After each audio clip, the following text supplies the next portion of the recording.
All right. Hello, everyone, and welcome back to Comics. It's been a bit, but this is the show where. Okay, that was weird.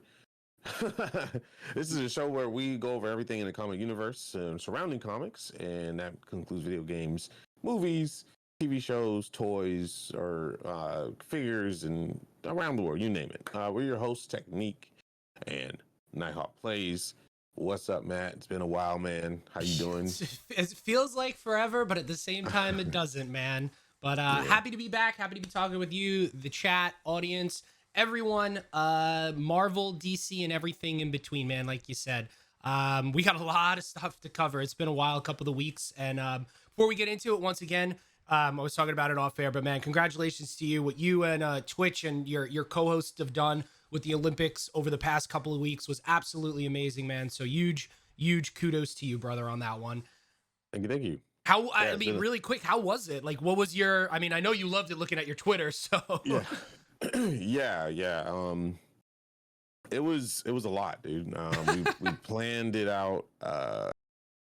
Took about 9 months to get everything kind of going, and then 17 days of Olympics, a lot of research going in. I mean, it was my first time doing kind of like a sports recap type thing. It felt natural, but Yeah. I did take a good bit of journalism back in college. So, and with advertising, which is not advertising back then, it was basically just journalism. And took that, I kind of snapped back into that, and was able to pull it off with my co-host. It was real fun. We met a lot of superstars, man. We sat with Olympians. We sat with NBC analysts that were ex-Olympians. We sat with like people, celebrities, and it was wild. It was wild, man. It was a wild ride. But happy and sad that it's over.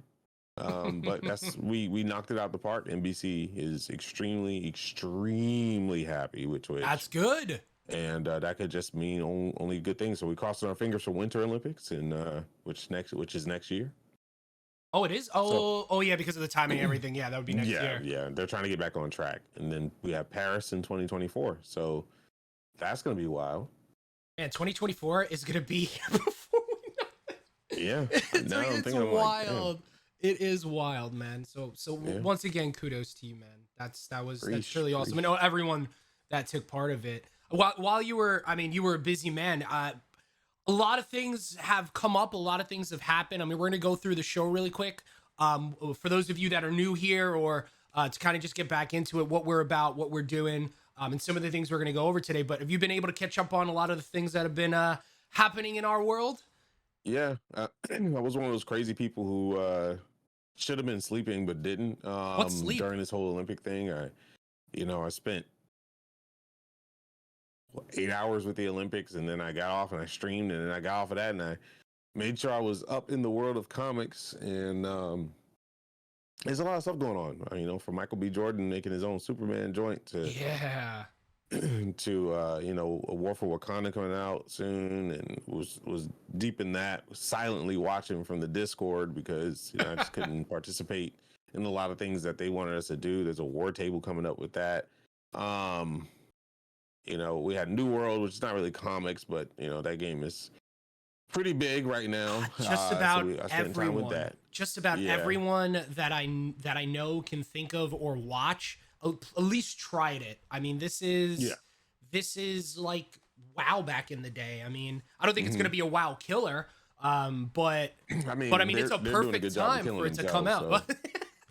So. I don't mean to laugh, but yeah, that is Blizzard is true right now. Doing a great job destroying themselves. So I always steer people away from the killer talk, because every game is MMOs. We want them to succeed, just like Avengers. I want them to succeed. Yeah. People are always like, any game that comes out, they ask me, is it better than Avengers? I'm like, dude, Avengers will come along. The content, like, people gotta understand, is like content.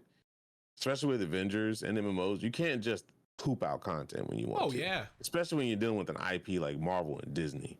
Everything has to go through a long, grueling ass process. Yep. It probably takes somewhere up to a year to release anything that's rights related. All the models have to be different in the beginning, cannot relate to anything Disney, cannot relate to anything that's currently out in the Marvel universe until they approve everything in the start. So all the groundworks, the skeleton models, the rigs, you name it, they all have to be approved.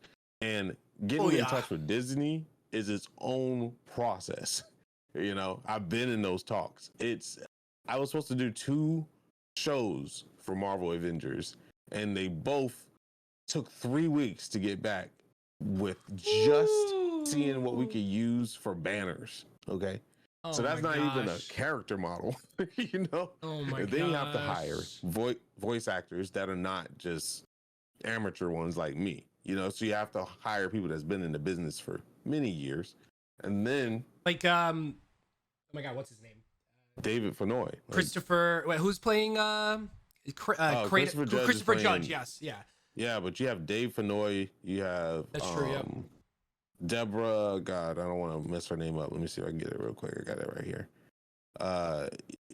Deborah Wilson, Erica Luttrell, who's been these are legendary cats that's been in the business for a long time. So in the production of Wakanda is probably more important than the original game, because this is it. Wakanda is what's gonna put Avengers back on the map. Yep. So it's like, this is important. You go ham for the first expansion, because the first expansion is always a recovery period. Your opening scenarios, right, to any video game is going to be crap. Whether it's a great game or not, people are going to talk about it. If it's a great game, people will talk about it for a month, play it, and forget about it. If it's a bad game, people will talk about it for a month, still play it, but it's negative, and then forget about it. Then you go through a process where people say the game is dead.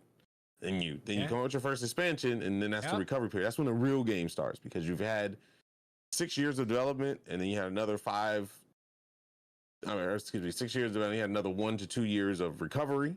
You know, you have your loyal fans playing the game. Yep. Then you bring those loyal fans in for consulting. Then you hold meetings around those people. Yep. Those people hype up their communities, and then you bring out the expansion, and then the expansion hits, whether it's good or bad. Oh man. So so you know, same thing with any other video game. I tell people, just don't worry about one game killing another game, because at the end of the day, you're always going to have all those games to be successful. That is true. WoW, because Blizzard they're a bunch of cowards. That's coming from me personally. Yeah. Oh man. But anyway. But yeah, I was one of the things that we will be talking about a little bit today is War for Wakanda. I mean, for those of you that are just joining us here, what we do here at the Commix, it's not just comic books, it's not just TV, it's not just movie, it's not just video games. It's a little bit of everything. It's what's new and what's hot. It's what's coming out next out in the world of superheroes. Right, we got a couple of things that we're specifically going to talk about today that I'll let Frank hit you up on. We'll have some Q&A at the end.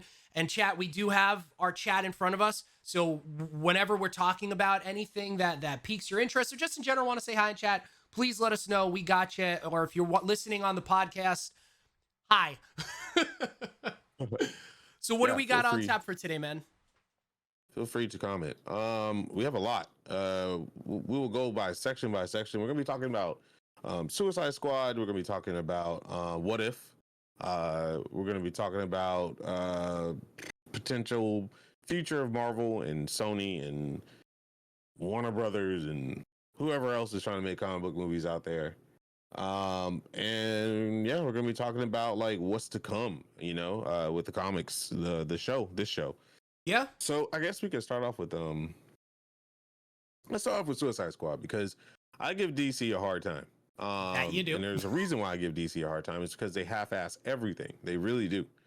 They have all these great IPs. They have so much. I get pissed off because it's like, I'm pretty sure there's other directors out there, like indie directors and stuff, that could probably do a way better job than they do. I mean, hell, you can go on YouTube and look up a movie, a fan-made movie that's better than half the stuff that DC puts out half the time. And it's look up, I mean, specifically, I mean, we've all watched it, Bat in the Sun Productions, everything that they've done with Batman, and now they're actually working with the Green Ranger himself, doing some dark Power Ranger stuff, which looks really, really cool.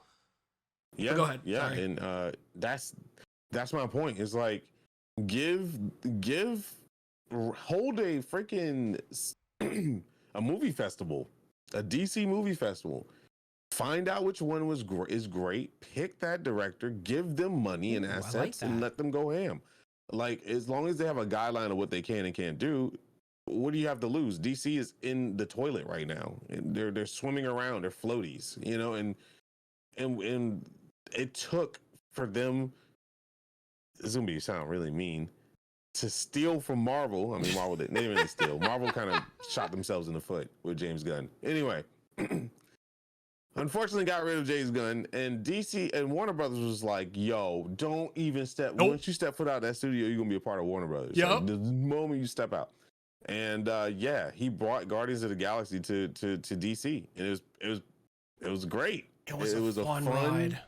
Fucking film, dude. Like it wasn't meant, as I talked about with Matt earlier about not being a WoW killer. It wasn't meant to kill off Guardians of the Galaxy. It wasn't meant to kill off Marvel.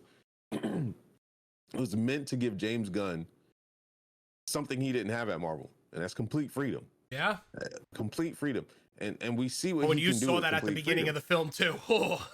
Yeah, that film. Yeah, the film was wild, dude. Like it was like a Quentin Tarantino, you know, James Gunn anime, just everything all in one. Like to where they were switching. They had chapters within the movie. And they were using prop or, you know, digital, but let's just say props to do it. I think my favorite transition was in the city with Starfish, but it was like the camera was panning and it just spelled out. But when they went past, it was just broken up shit. That was dope. Like, that was really cool. The cinematography was dope in Suicide Squad. It was a work. It was art. It was artistic. It was right. It wasn't like. Marvel got it, man, when it comes to the CGs. We know. We like goddamn CGs. But man, was it artistic and fun. And Idris Elba that was his movie. Oh, he killed it. He absolutely killed it. He was the main character. Yep. It wasn't Harley Quinn. Nobody's talking about her. No. Even though Margie did amazing. You all right? I liked her Harley Quinn in this. And a lot of people are saying this is a different Harley Quinn. I liked her in this better than anything she's done. Birds of Prey. Oh, yeah. Suicide Squad. Her in this one it was a masterpiece. And I think it's funny, Matt, I was talking to somebody about this. I do TTRPG, which is tabletop. Mm-hmm. But we take it serious as if it's a actual production. Like we do it. The role play is like we don't have a script, so it's improv. But I take it super serious. Yeah. Right.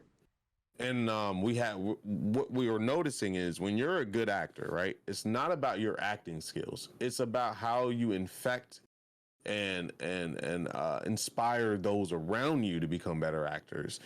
And Idris Elba is such a good actor, so good that he makes everyone else look good too. Yeah. And it's not really it's just his presence. It's kind of like Denzel Washington. You don't go on set with Denzel Washington to just act. You go on set to live in the moment with Denzel Washington. You know, so I think that's kind of what the effect that Idris Elba had on everyone. It's like everyone's game stepped up. Even John Cena. Yo, John did really well. Cena was really good as Peacemaker. I was Peacekeeper, excuse me. I was very surprised at how I didn't see Fast and Furious. And you know, the direct to DVD movies that he did with the WWE, excuse me. I watch him when I'm a wrestling fan. I watch him on wrestling. He was always very good with the microphone. And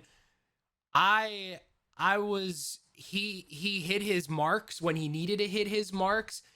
He had the action down pack. Actually, there was the one scene in the movie where I thought it was one of the coolest scenes I've ever most recently seen, where they panned in on his helmet with the fight scene with him and what is it? Rick Flag? Not Rick Flag. Him and the captain. When they focused in on the helmet and they were fighting around it, I was like, oh, that's actually really cool that the way they're doing that. But yeah, John Cena was a really good piece of that film. And you look at what do you call it? Shark. You look at Ratcatcher 2. You look at Margot Robbie's Harley Quinn, which I do agree was her best portrayal of Harley in the 3 films that she was in. Whether it's James, whether it's Idris, the combination, or just the group or family mentality of it, this film was even though it was a DC film, it wasn't a DC film because it was good. And I hate to say that because I love DC. It was a Marvel film. 2.0, dude. But the one thing that I love the most about it is something that you've said before. I am so happy these characters, specifically in DC, with the exception of Deadpool, in Marvel, these characters in DC need to be a hard PG-13 or an R.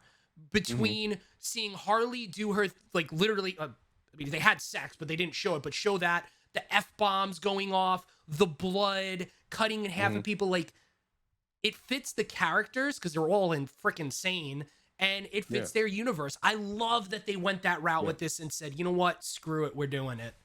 I mean, you can't have the name Suicide Squad without being rated R. Let's just be real. I mean, she did such a good goddamn job, dude. My favorite part of hers is, and I was waiting for it because James Gunn wouldn't shut up about her, you know, being able to unlock that damn lock by herself, like for real. Yeah. It wasn't anybody else, it was her. And the fact that she snapped and was just like serious Harley Quinn, like this is the Harley Quinn that you're scared of type Harley Quinn, not the I'm always playful type thing, you know. It's like she snapped and she was serious and she killed, you know, everybody, you know, or whatever, and she just walks through it, but she's just like, okay, this is the person that Joker falls in love with, you know. That scene with the gun with the ex-leader when she you know, like, that was so good. That breath was so important to Harley Quinn because it's just like, all right, now you piss me off type thing. You know, she's just like, okay, here we go. You know, like this is what you want. All right, cool. And she just slaughters everybody. And it's like, and then you're just like, oh shit, this is the Harley Quinn I'm really afraid of. This is the one everybody should just not piss off to a point where she snaps, you know? And that's a big comic book ode. Because Harley Quinn has her moments where she's playful. She could take a lot of batter and beat because she's been abused all her life, pretty much. But when she snaps, you know, like, so I was really happy to see that. And Bloodsport was awesome. The scene in the beginning between him and his daughter, I thought was interesting because you didn't have to have it in the film. Yeah. You really didn't.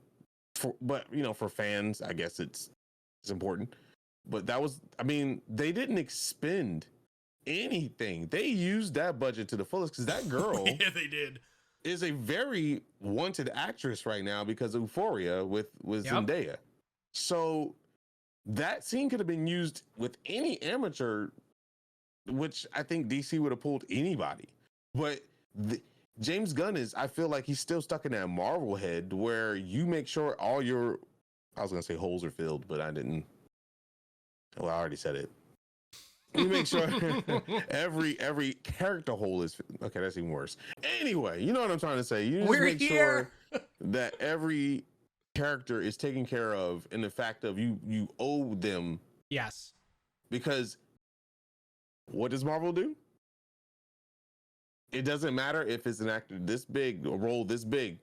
They fill it with somebody very important because later on it builds to something else. Yeah. Right. Oh, absolutely. Later on, she's going to be important. Don't forget me saying that. So what I loved about that is they did that scene shortly after they had the whole confrontation with Amanda Waller. And then I love how they poked fun at themselves because it was telling a story leading up to their with their Bloodsport meeting John Cena, Peacemaker. And he goes, wait, I'm him. It's a joke that they are the same person, but it's a joke that Bloodsport is Deadshot and her daughter and everything. I was cracking up the way that they played and shot and really sat down and wrote this film. I was just, I cannot speak highly enough for it. I mean, was it perfect?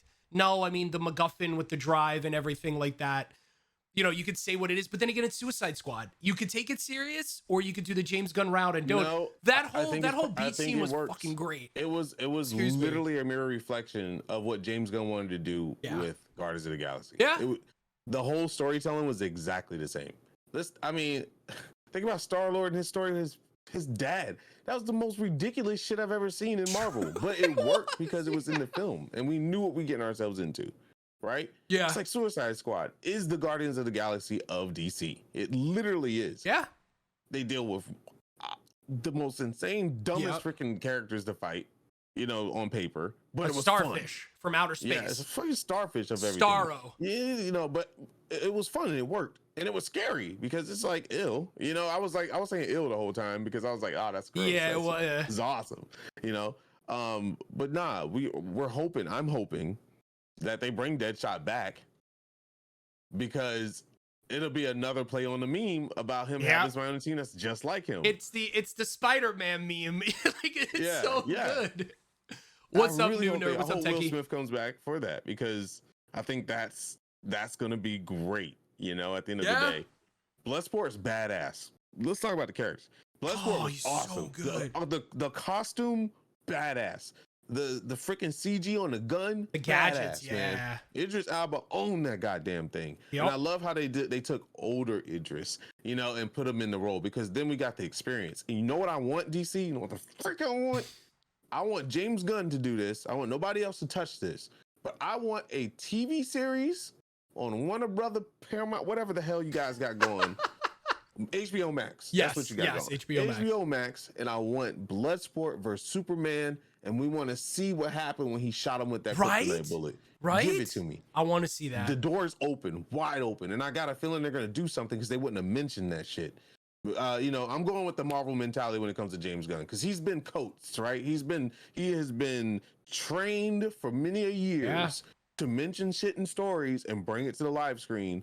I know it didn't do good box office wise because let's be real, it's first of all, you have we talk about variants all the time, but this variant we don't fucking want. Yeah. We have Delta variant running rampant because people don't know how to be cautious. And you can't compare it to Black Widow because Black Widow was a month ago when literally the world was in a different place than where it is today. And it was Marvel. And it was Marvel too. People would literally go out if we say, hey guys, the floor is lava and there's a toxic, spread on the floor. As long as you sit in your seats, the movie will be going. They will go out and see it. They don't care. It's Marvel. With DC, you have a harder time. Fans been let down like over and over again. Yeah. So it did better, being streamed because I wasn't gonna go to the movies and see it. There's no way. I don't give a crap who's predicting. It could be the Russo brothers. I won't go that far. If Russo brothers would have did it, I would have went. But you know what? That actually is because you speak of digital. Like everyone and their mother I know has a Disney Plus or they have access to it. Not a lot of people have HBO Max. So that's not necessarily true because they managed HBO Max with like Comcast and AT&T. Oh, they have. Well, AT&T owns them, so that does make sense. Okay. So if you're paying for it, make sure you get it because it is a fun ride. And speaking of DC, we're not done with Suicide Squad yet, but the third season of Titans came out on Thursday, and they actually don't have the first, not the second, but they actually have the first 3 episodes. And you want to talk about dark? You want to talk about things that I never thought I would actually see from DC on camera? That show gives it to you. It's wild. We're not necessarily going to go ham into talking about it, but it is a wild show that you can't take seriously because it does do some jumping the sharks in the first 2 seasons. But if you just actually go in and watch the 3rd season, I don't think you necessarily have to watch the first 2 seasons. The story that they're playing out this season and how dark it is, it's wild. It's going to make your jaw drop. It's going to be, it's really good. It's really good. But Suicide Squad, I mean, you were talking about TV and James Gunn. I mean, he is going to be on TV. We have him. He's officially signed on to work the Peacemaker. I said Peacekeeper before, my mistake. Peacemaker TV series with John Cena. And James has said, I don't think I'm going back to movies after Guardians because he's having so much fun building out Peacemaker. So maybe there is going to be a Bloodsport Superman Deadshot or something like that crossover on TV. That would be awesome. I think it's what they need right now. I think they need that push to make sure that it's kind of like that rebuilding phase. You're kind of paving the road type thing, and they need strong directors like James Gunn who's enthusiastic about making DC films. I think that's something that we just haven't had in a long time. Even sitting down with Snyder, we were told not to touch on it. So what does that say? Okay. That means that he's just not really that happy. It could be the fan response. It could be the response that he feels like he's cleaning up messes all the time instead of like actually building a film that he wants to build. So Do I think Snyder has a vision? Yeah. I mean, he did. What was that movie? Army of the Dead? Like, whatever. Army of the Dead? Army of the Dead, yeah. Sorry, I forgot about it the moment we watched it. It's not that it's a bad film. It's just Snyder is suffering from fandom right now, and fans don't forget a lot of things, and you got to come out and hit them hard in the face unexpectedly to kind of spin people around. You know, he has his core people that love Justice League and all that stuff, and then you have people that just absolutely freaking hates it. But I think James Gunn coming in the picture, the pressure is not on Snyder, whether he comes back or not, which I doubt he will. But the pressure is not on one person, and I think that's the thing DC had for a long time. It was always one person running the ship when it comes to DC films. Yeah. You know, versus Marvel having like a few gigantic ass directors that can knock it out the park.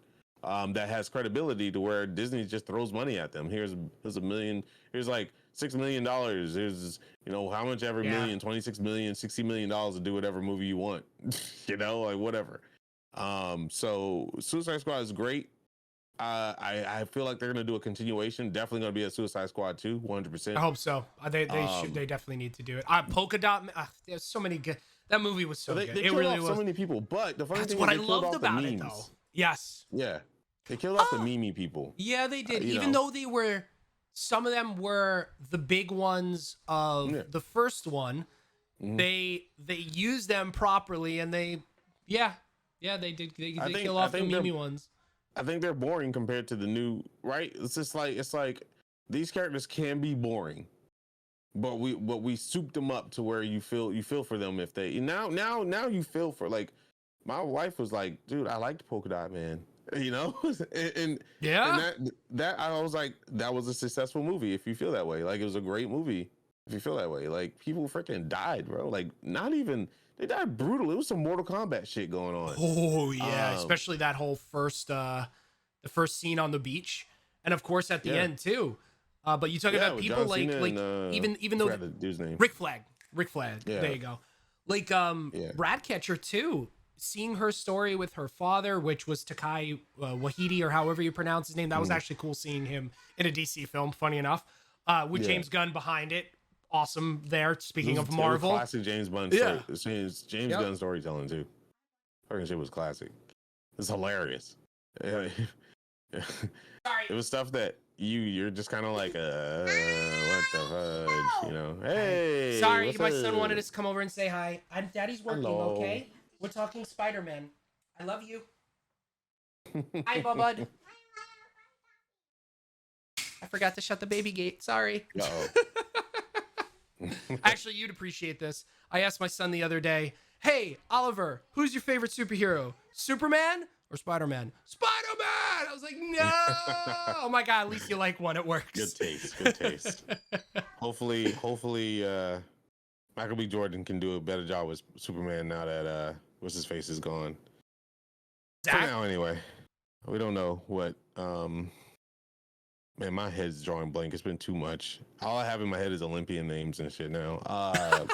Henry Cavill? Henry. I see. I liked him. I liked him as Superman, but I think he's good. I think he's completely wrapped up in The Witcher. I don't think he's ever coming back. I'm excited for that one. I'm excited for December for that. Is it December Witcher, or September? Season 1 put me to sleep, bro. I don't think it was that great. I think it was very overrated. Ooh, okay. I think Witcher was very overrated. I think he's a great Geralt. Yeah. I don't like Ciri. I just do not like her. Okay. No shame on the actress. I'm pretty sure she's great, but she does not do a good job at Ciri, and she was not a good cast. I feel like that was a gimme cast right there. I think they need to go back to the drawing table. Okay, fine, have her as a child, have her as a teenager, but completely switch her out as an adult. But they're not going to do that. They're going to keep her because that girl is not as young as she seems to be in the film. Yeah. She's a lot older. She's a freaking grown woman, but she just doesn't have that look of Ciri. You bring up Ciri on the internet right now, you're like, badass, like Geralt 2.0 and woman. Look at the game. Look at the game. You know, yeah. And then you look at her and you're like, okay, he has to protect this little girl all the time. I already saw the trailers. I'm not digging it. It's just not what we got. The video game did a better job, you know. I can't wait to see the world, like where the Witchers are and like everything Yeah. that you've seen in the game. That's dope. But the hunters look dope. But Okay. anyway, I hope they do better with that. But anyway, long story short, I hope Michael B. Jordan has fun with this Superman. Now's the time to do it.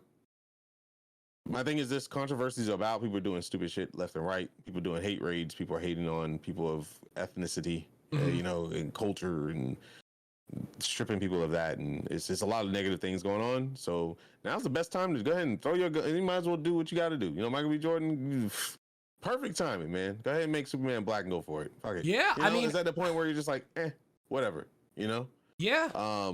Do it. I mean, there's the new Wonder Woman takeover. Looks badass. Okay. it's not who you're normally seeing. It's this big, strong black woman over there, and she looks like she's gonna kick some ass, and it's awesome to see that.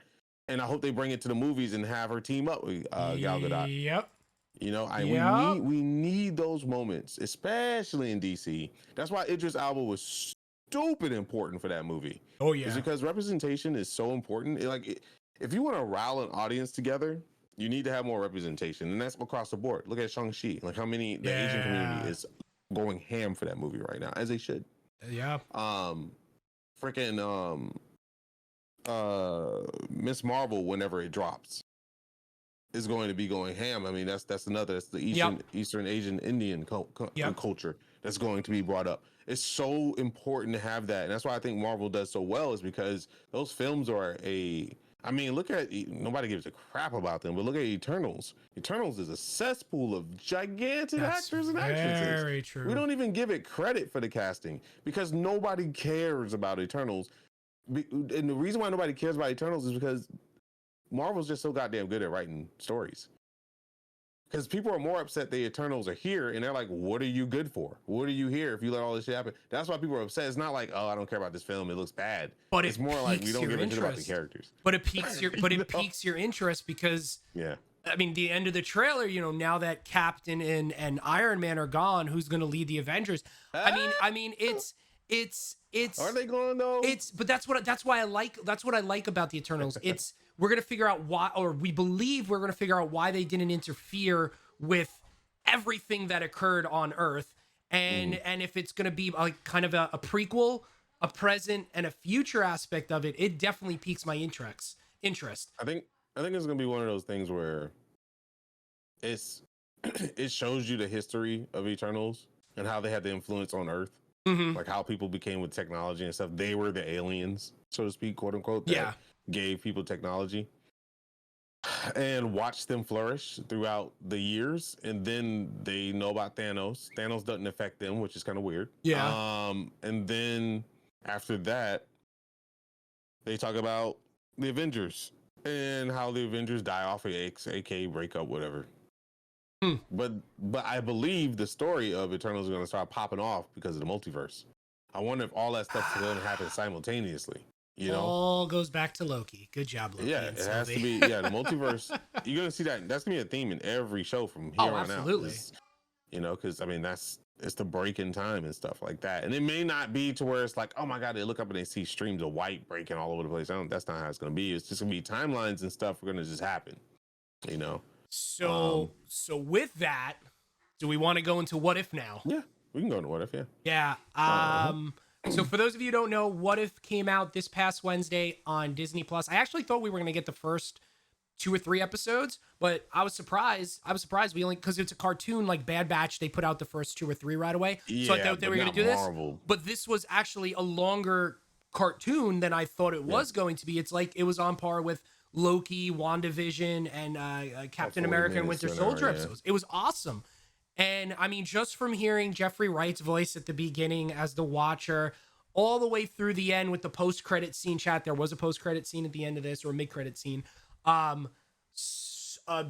Amazing. It's going to be going out, I believe it's 10 episodes for the next 10 weeks. We're going to be getting it starting this Wednesday. So if you haven't yet, Disney Plus, What If? Yep. Frank, I mean, what are your thoughts?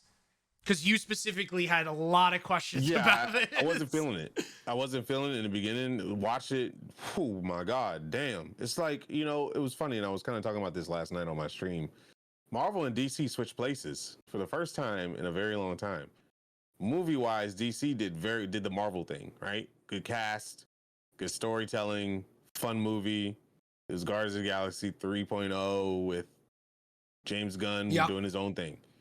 Marvel, who's not really known for their animation, freaking destroyed it. That shit was so good. It was DC animation with a Marvel twist. It's like they switched places for a season, and I'm down for it because goddamn was What If good. Like that was super good, and the fact that it was good.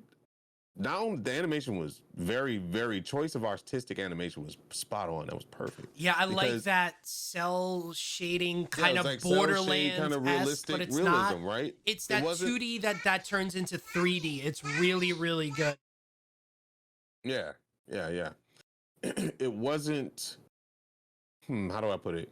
It wasn't a reimagining of Marvel Universe. Yes. They took the same voices, they took the same character models. So, essentially, the artist was fantastic capturing the look of these characters too, because everybody looked like they should.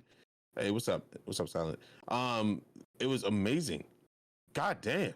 It was literally Captain America being retold in animation, and they took out all the fluff, right? All the fluff that people complained about.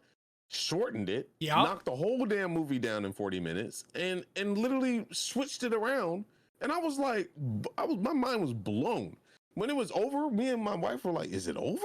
Like, what?" That's when you know you did a good job. Oh man, what a freaking fantastic thing they did. That storytelling was amazing. They had, the old Bucky. We got to feel old Bucky back, and I was like, bro, I forgot old Bucky. Like, yes. And once again, to reiterate, outside of, was that Chris Evans as him, or did they? It was all the original voice actors. Like it was so cast. Good. I just didn't know if I missed it because I remember seeing Sebastian Stan as the credit roll. It was filmed a long time ago. Yeah, it was recorded a long time ago, so it was the whole original cast. And we will be. Everybody in this is 100% original. Everybody. Yeah, even Tom Holland. Everybody is Chadwick on his last. Yeah, Chadwick. He's in it. He's absolutely in it. It had Michael B. Jordan, Killmonger. Killmonger. Yep. I like. I'm with you. I absolutely loved it. It held me the entire time from the beginning of hearing the Watcher explain what this is, explain what's happening, and even him interjecting where he says, oh, "There it is. That's the point. That changed this. That diverted itself from the universe." Like it was incredible. And I love how you have the Hulkbuster, but it's not Hulkbuster because it's not Tony Stark calling it. It's called the Hydra Stomper, and Captain's doing it, being in there. He still gets somewhat frozen. Like the overall story was fantastic. The end is obviously piqued my interest as well, but man, it was good. It was really good. And I love how Peggy Carter's Captain Britain felt like Captain America, but it was different. She felt actually even more brutal than Cap. Well, yeah, like she was going ham with it. Like when she was hitting those people with the with the shield, and she busts through. Like it was not Captain America doing damage. It was her, and I loved it. She straight up killed people. Yeah. She has no love for Nazis, bro. Like she straight up killed those damn people. And you know what's funny? They did a very good job putting up with the problem back then of women being in power. Oh yeah, the captain, their back and forths were really good. Yeah, because he didn't feel like women should, don't have blah blah blah. But when women do well, then they want to take all the credit, dude. Why is this so perfect when it comes to Blizzard? Anyway, it's like they was like reading Blizzard's news. It was like, yeah, we got this check mark. It's the biggest problem with men in general, and the reason why she was brutal is because she kept being told that she's not good enough. Yeah. So she was having fun being brutal. She got to experience her thing. Some may even say she might even be better than Captain America. So it don't say that in public. People might flip out on you, but it's great. It's so goddamn good, man. Go watch it if you haven't watched it. Do your homework. I'm not gonna go into too much to spoil, but I mean, clearly the stuff that we said is visible. If you've seen anything about What If, I mean, she's the number one character. I believe every episode is going to be a different story. Leading, because that needs to lead up like that. It can't be focused just on her. I mean, at the end, they'll probably do a reunion episode where they'll bring everybody together and form the Avengers. Yeah, what I'm it's not really the Avengers. It's probably going to be something past the Avengers, because I think the universes. Yeah, the events that take place still happen. But interesting enough, and we don't want to spoil it. We'll do more of a job of that next week. But there's something very important. There's so many very important Easter eggs you got to pay attention, and you probably need to watch it twice to catch them. There's a lot of stuff going on in there. And it's classic Marvel how they do it. Classic Marvel Studios, I should say. And it's great. What a great oh my god, what a great thing. Yeah, it's so good. They're definitely going to create something towards the end. Like, I like how they're going to be bringing in the same but different characters, if you know what I'm saying, when it comes to Spider-Man, when it comes to Doctor Strange and Thor and everything. It's the same but different characters. So I think at the end we are going to have this universe's, because we are in the multiverse now, this universe's version of the Avengers.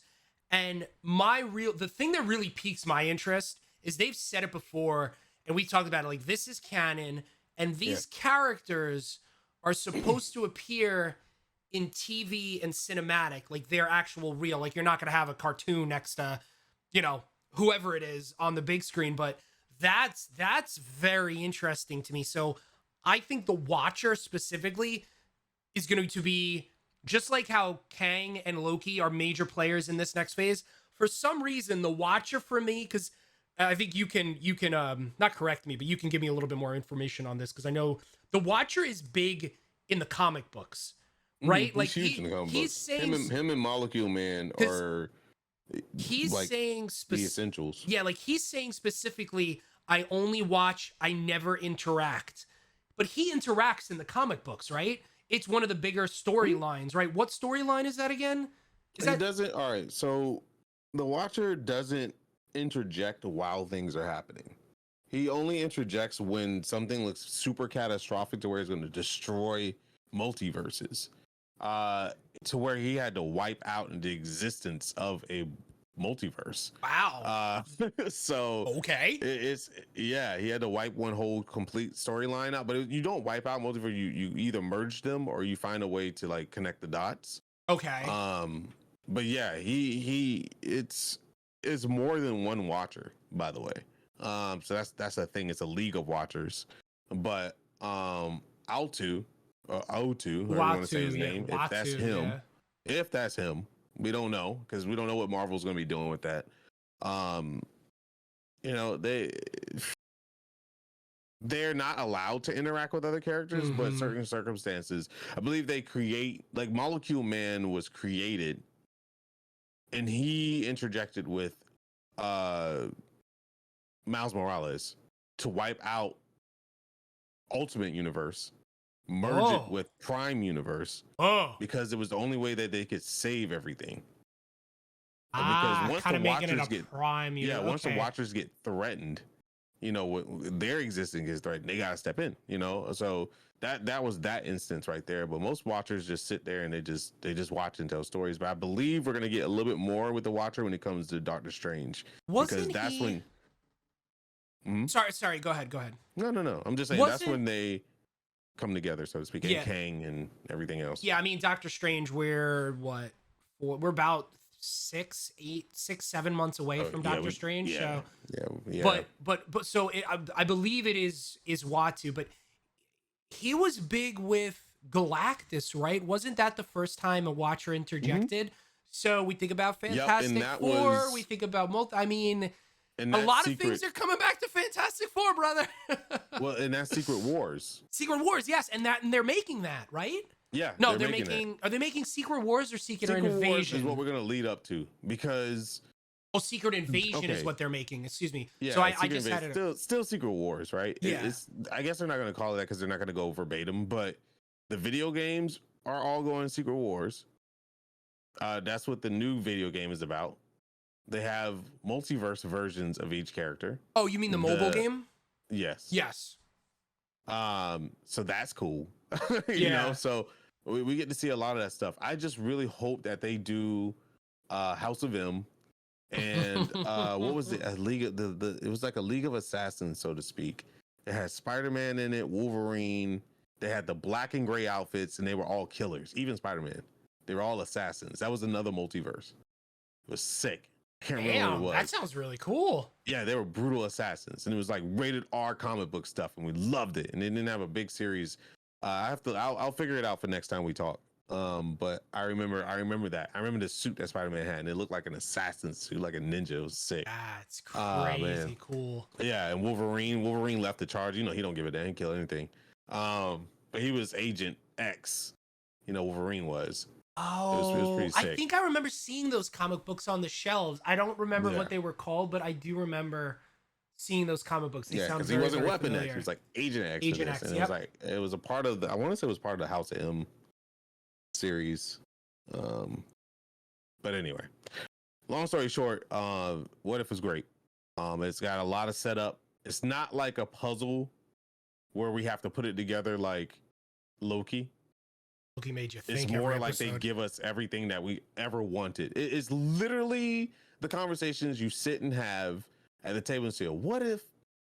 That is literally the conversations that you have, which was so dope. So for those what of you, if Captain America was a Captain America? Yeah, I mean, for those of you who don't know, what if there are comic books that these are based off of? They're more one shots that you can go out and get. I mean, we're comic book guys here. If you want to get into something and you want to go a little like bit, thing, shit crazy, go check them out. They're on digital. You could probably still find some physical versions of them, especially Marvel Zombies. That's where that kind of spawned from.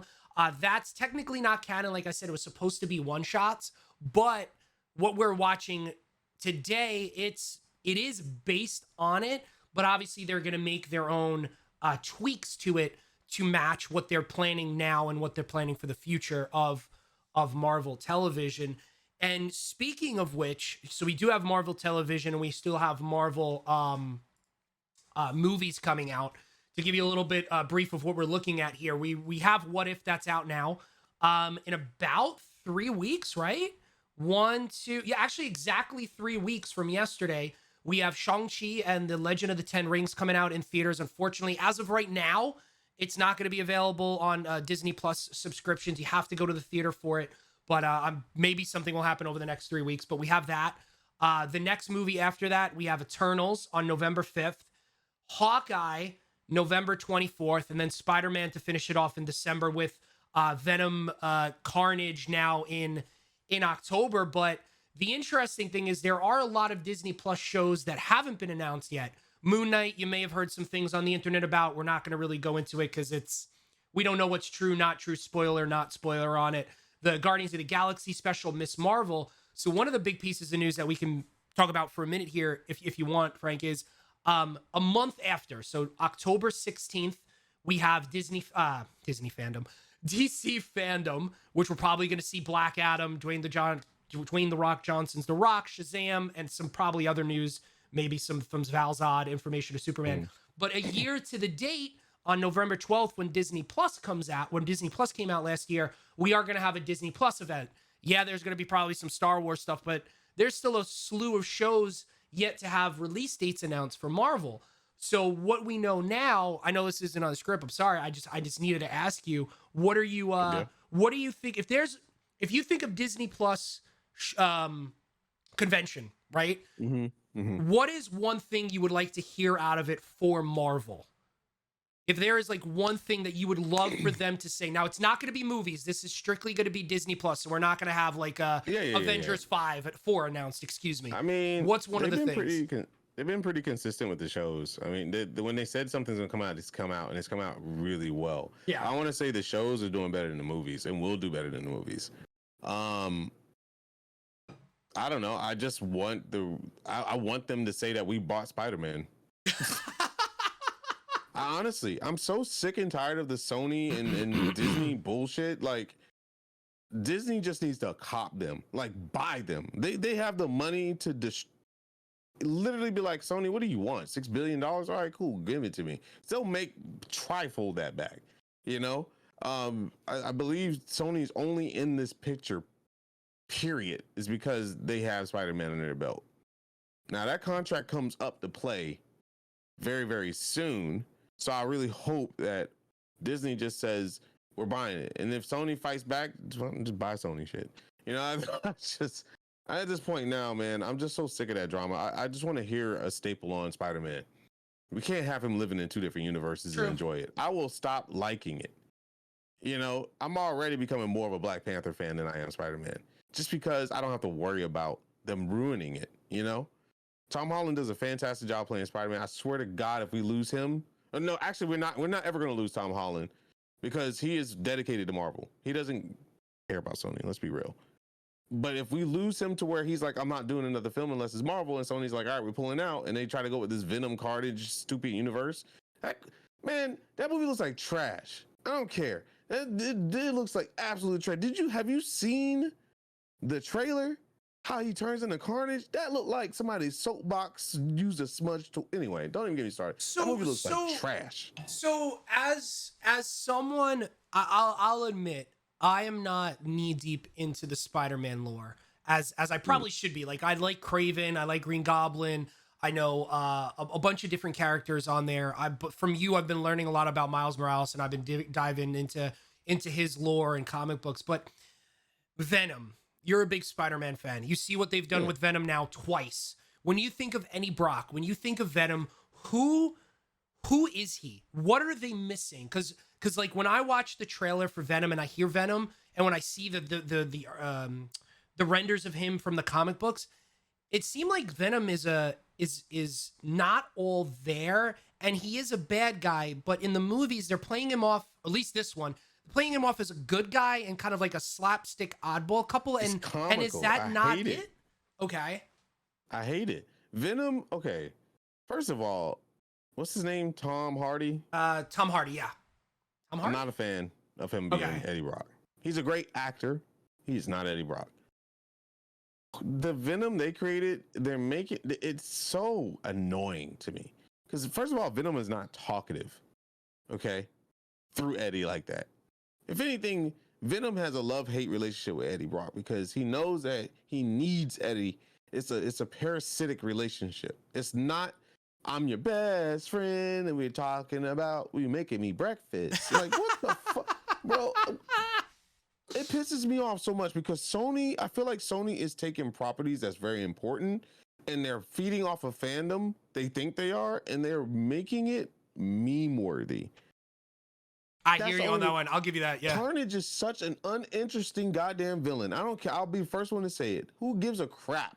He is literally Venom's poop. Okay? No one cares about Carnage in the movie universe because Carnage was not introduced correctly. Yeah, he was introduced in an amazing storyline in the comic books, right? Wasn't it? Yes. The interesting relationship between them is Venom hates Carnage because Venom is Carnage's offspring, right? No, Carnage is Venom's offspring. Yeah, that's what I meant to say. Excuse me. I mixed it up, right? And so Venom should hate him and want to kill him, but he reverts back in the trailer like he's scared of him. Like, I don't get that. Yeah. I'm sorry, I just hit a nerve. With the Venom movie. There's so many problems with the Venom movie. It's like they created Venom in a factory, so to speak, or they created the offsprings of Venom in a factory, you know, and that's just not how Venom was never really. And no, I mean, I know the origin story in the movie, blah blah, how they have it, but I'm just saying it's like, oh, we've captured all these people. We're not going to tell you how. We put them in these glass boxes, and we're going to introduce them to symbiotes. Some might live, some might die. Find out next time. Bullshit. Like.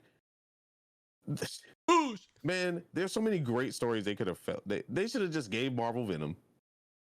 They should just gave Marvel Venom.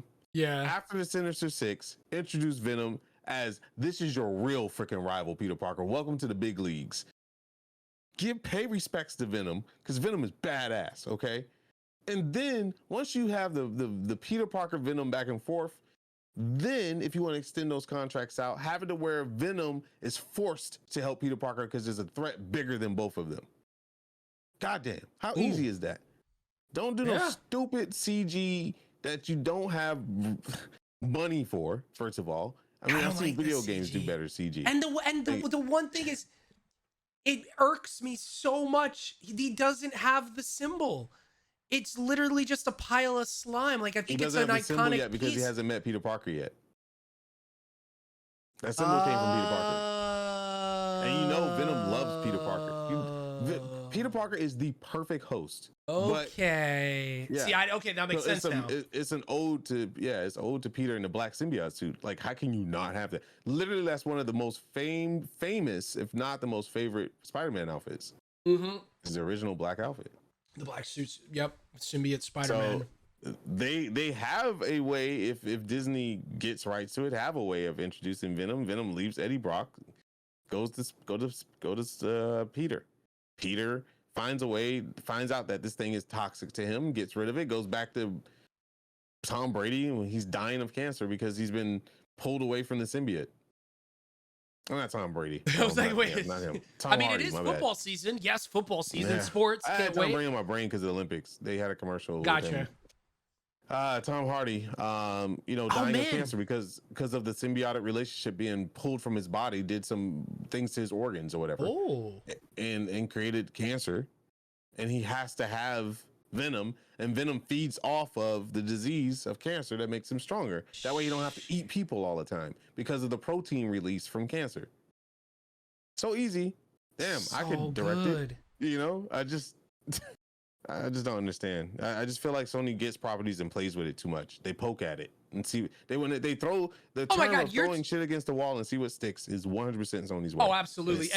And what you just said, I got the flashbacks to Spider-Man the video game and Miles Morales, the symbiote, Harry Osborn being sick, the protein release of cancer or whatever his sickness was.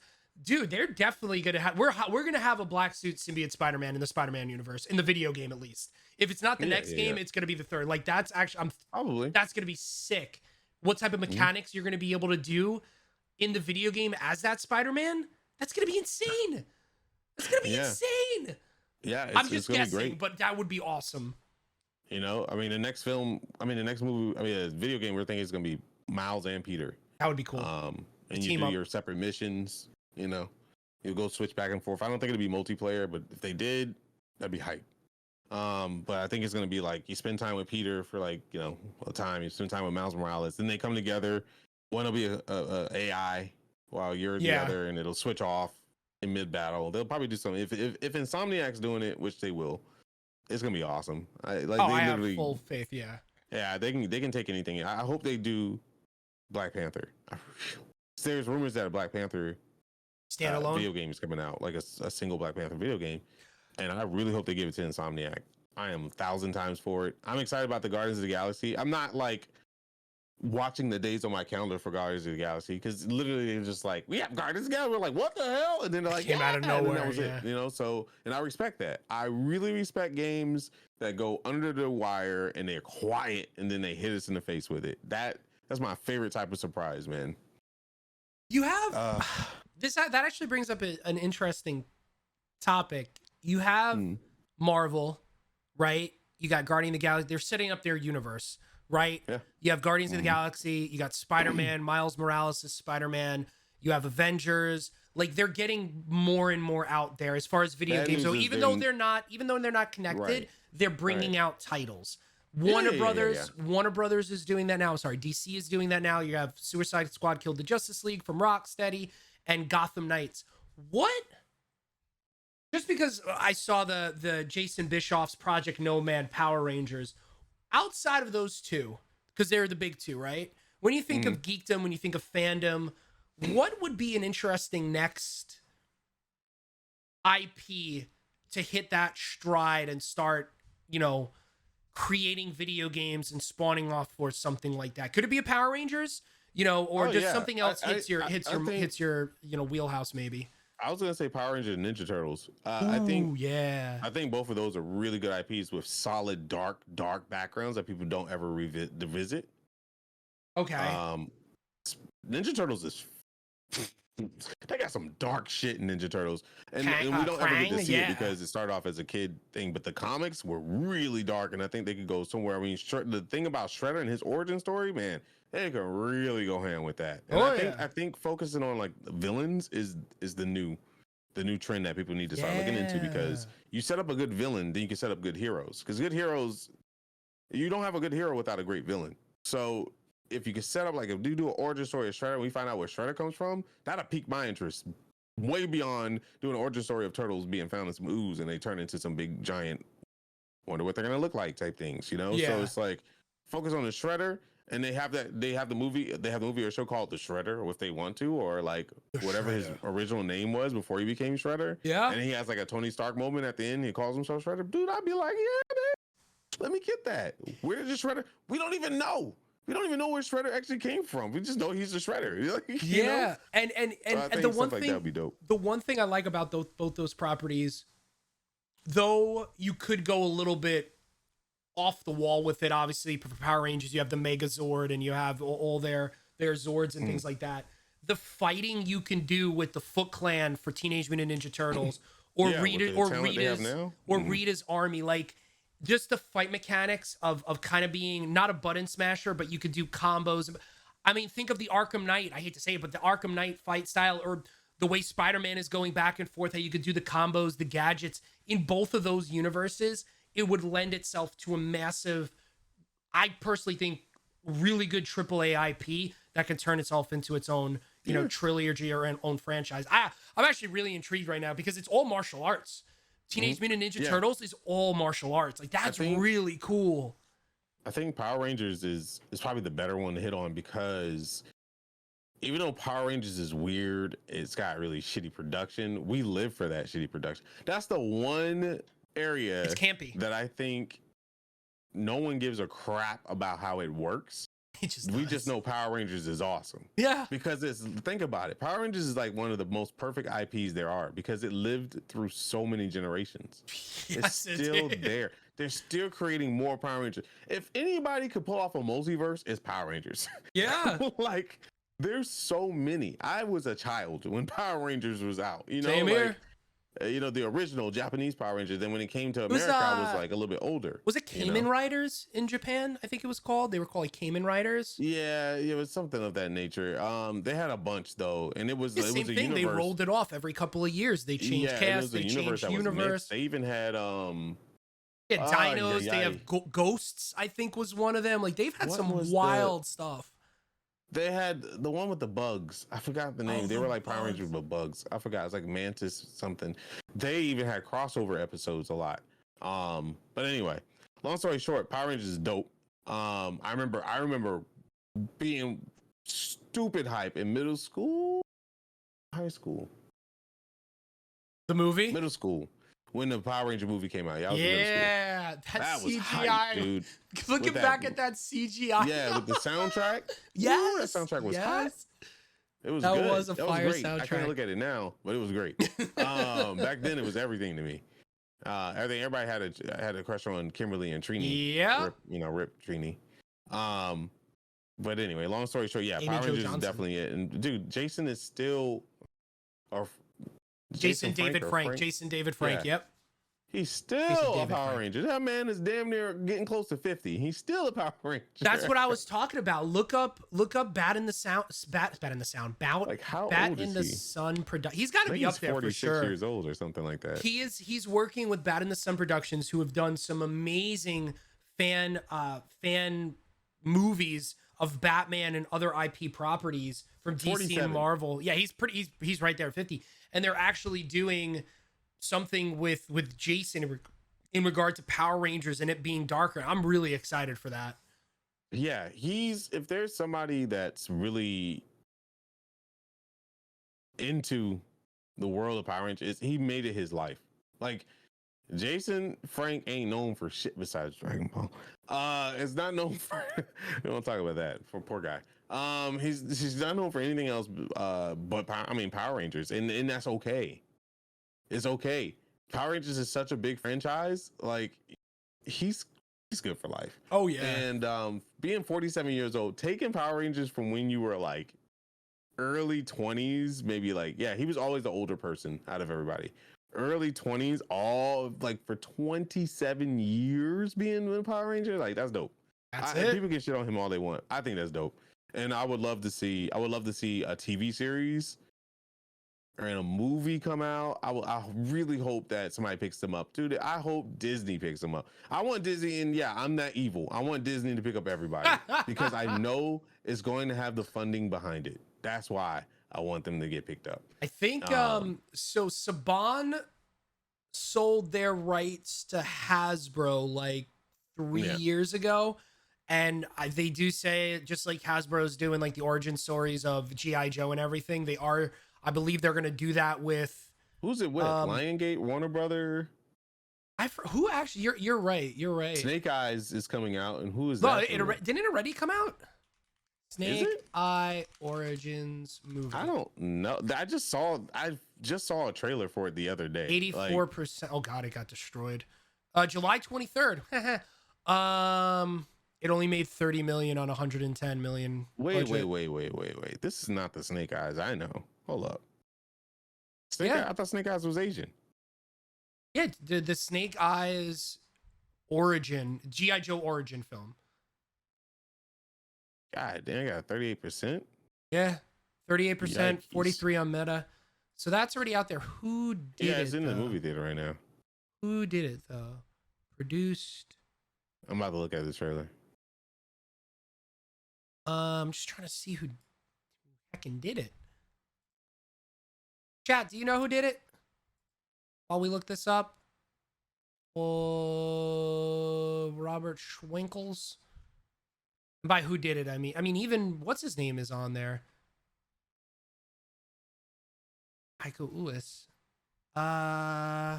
Here you go. Who produced? Whoever it is hiding because damn, Snake they don't put Eye their shit on Origins anything. movie, Good lord. Official trailer here. Oh my God, it's loud. Produced it.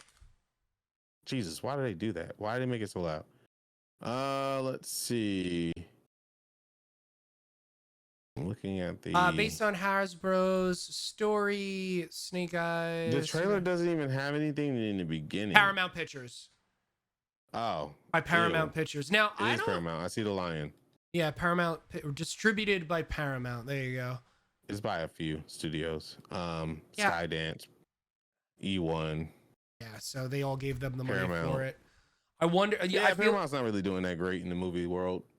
Who did all the Transformer films? Was that Paramount too? Yeah, it was Paramount because of the stars. Lionsgate. I thought, no, right? It was Paramount because I remember the stars coming through and it did all that Michael Bay. Oh, right. I thought Legendary did it, honestly. I want Legendary and Lionsgate to come back because I always feel like they had the fun films.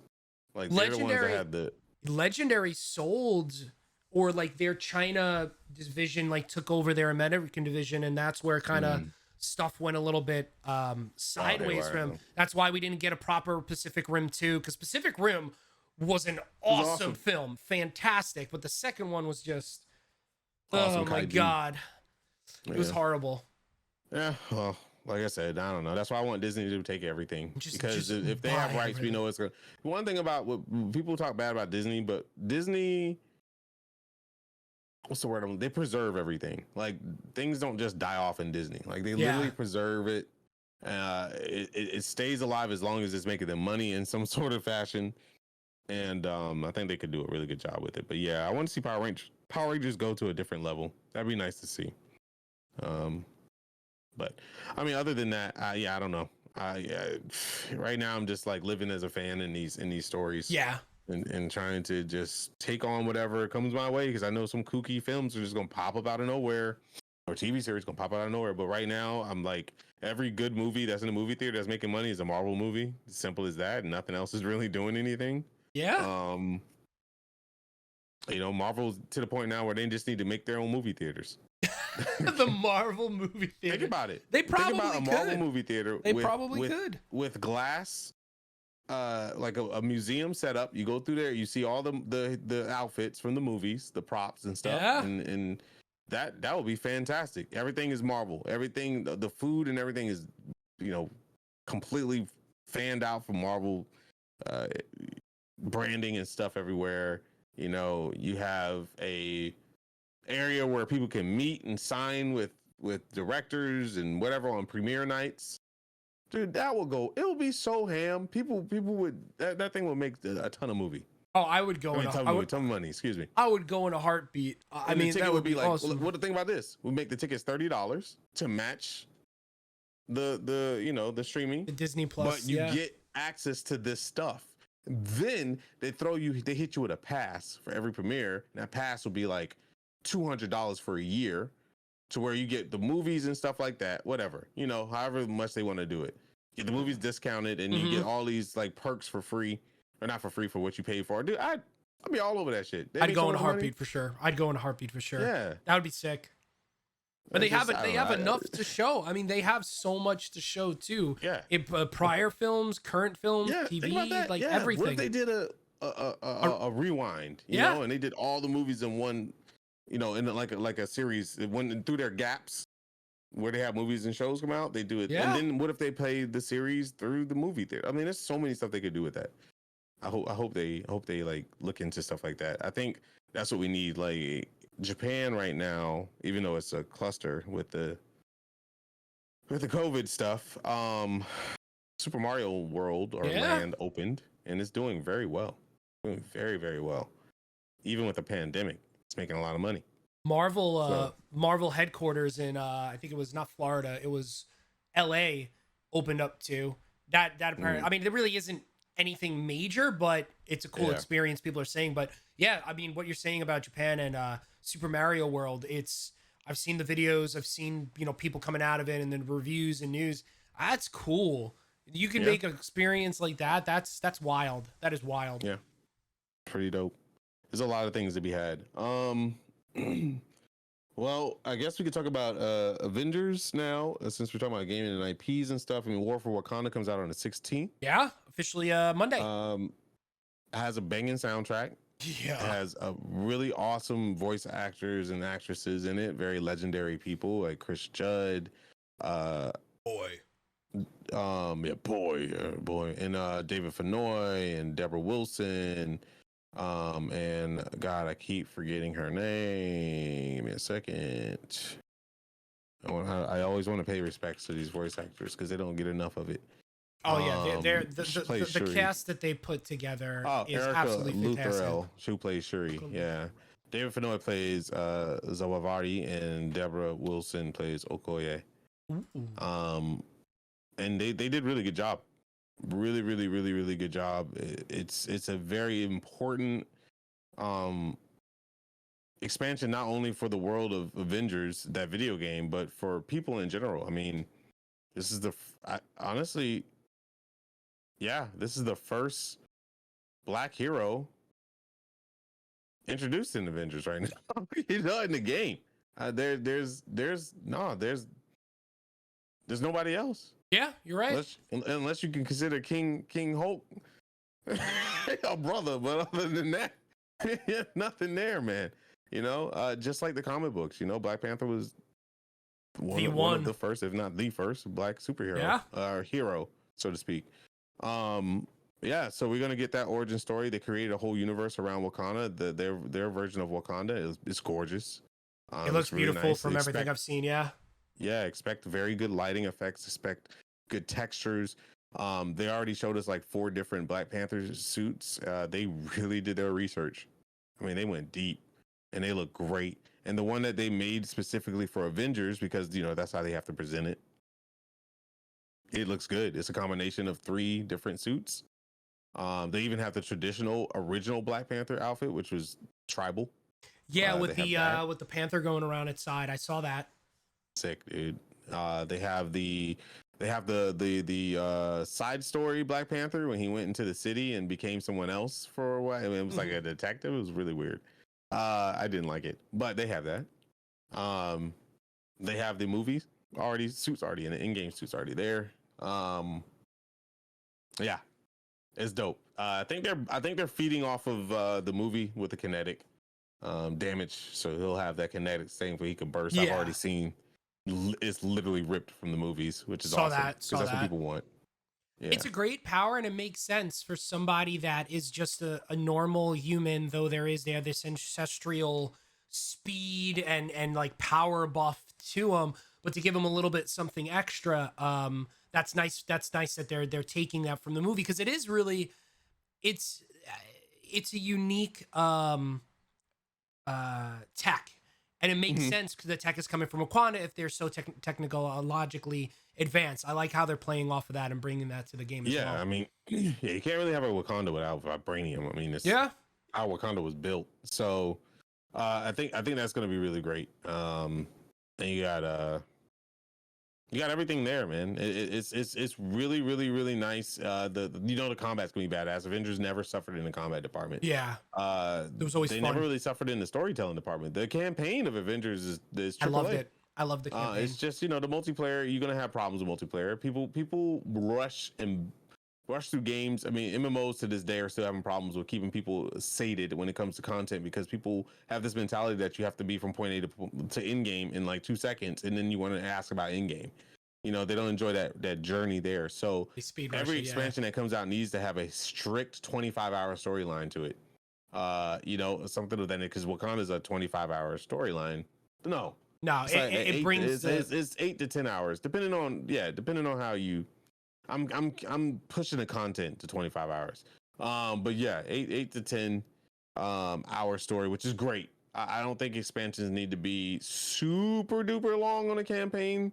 But they do need to have substances and a point. yeah. So my biggest worries is that it's going to be AIM with different names. We're gonna be going through that rinse, wash, and repeat. I Yeah. think the campaign is gonna be fantastic. I think it's gonna blow us out of the water. Then we're gonna have to worry about, okay, what about after the campaign? I feel like we're gonna be going through the same thing over and over. The same So yeah, process of going into battle in multiplayer, the same yeah, like red rooms and things like that. It's just the same stuff rewashed and rehashed and reskinned. yeah. It's gonna be hard to get away from that, Yeah. realistically, because what else can you do? Unless you make an MMO. I don't know. But what Black about, Panther I was mean, not whatever just a flower happened? power from that one power plus from the comic books. He is the avatar of Boss, Panther God. Yeah, flowers are pretty much the origin of the super soldier serum. Mm, Mm, it's like DBZ. okay. So the flowers are a product of vibranium, the core substance, being infectious to the wildlife around Wakanda. And it was an important way to put it in the movie, because it was a way for there to be a connection between the surrealistic version of paradise that the people of Wakanda believe in, and then is a part of, versus the sheer reality of power and where it comes from. And I think that was their connection, without having too much CG on Boss, to where that was your connection. That was her choosing you as her champion. Mm. Um, but yeah, What? yeah. I know what you're saying.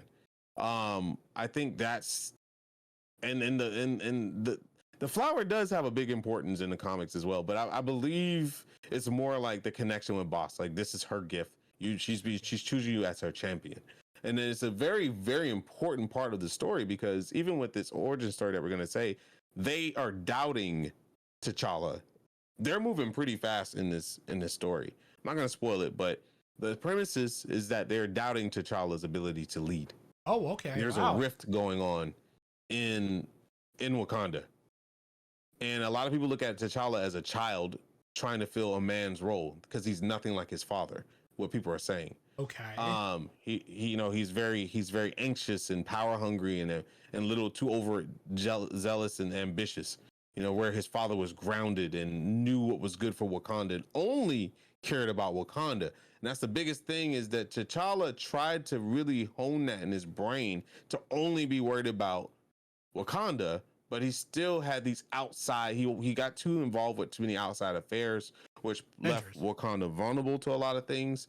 And I believe the way the story is going to be set up, what's his name? Craven? No, not Craven. Oh, Claw. Claw. I believe the invasion of Claw is where people are going to start doubting the power of the Black Panther being with T'Challa, because that attack shouldn't have happened, on Wakanda, so to speak, because Wakanda is, protected. It shouldn't. He should never have that much intel and that much invasion rights to Wakanda. So I believe that's where they're going to start looking at T'Challa. Like, is he the real should he be king? And Okoye and Shuri and the people that stand by T'Challa no matter what, his sister and his first general, are going to be like, boss, you're missing the point. Boss chose T'Challa as her champion, and she does not make mistakes, type situation. So, and that also opens the door for future things to happen with that. And the movie, I'm pretty sure, is going to probably run off that premise as well, because they're not going to say that Chadwick Boseman's, they're going to pay ode to Chadwick Boseman's death, unfortunately. That'll probably be in like the pre-credits. I'm pretty sure they're going to run back one of those, like, memorable moments type thing with Chadwick, and probably going to do a post-credits thing. But in the movie itself, I know that he did film a good bit of the movie before passing. Really? Yeah. Because they had nothing written or anything. Well, no. It was because the first movie had a good part of the second movie. Like, they had a good part of stuff that they were going to use for the second part of the movie filmed from the first. Oh, kind of like a Lord of the Rings thing. They didn't really all record it at once. They were in certain locations for it, yeah. So I'm pretty sure they're going to try to meld those together and put those. They're not going to do a CG because they already said they're not doing it because it's disrespectful.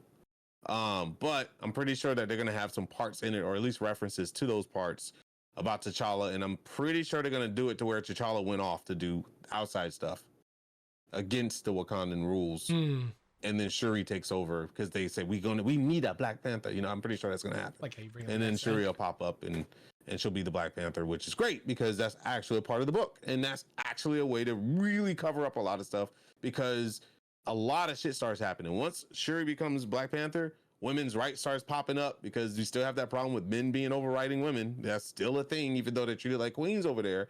They still are subservient to the men. Yeah, that's gonna pop up.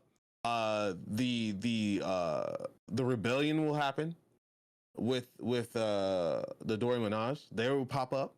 It makes sense. It's called Wakanda Forever. They will form their own group of birds. I forgot what they're called. But they do their own thing.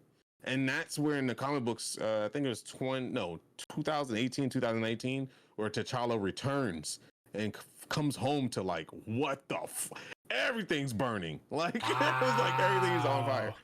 Yeah, it's a really good comic, man. You guys should definitely read it if you guys want to read it. But what is it called? What is it? What's the series called? Do you know? Oh my God. I think it's like Black Panther something, like 2019, 2018. I know the cover. I can see it in my head. It's like they show the buildings of Wakanda, and they show T'Challa with his back turned walking towards it or something like that. Oh, wow. I have it on my phone. I'll get that information for next show.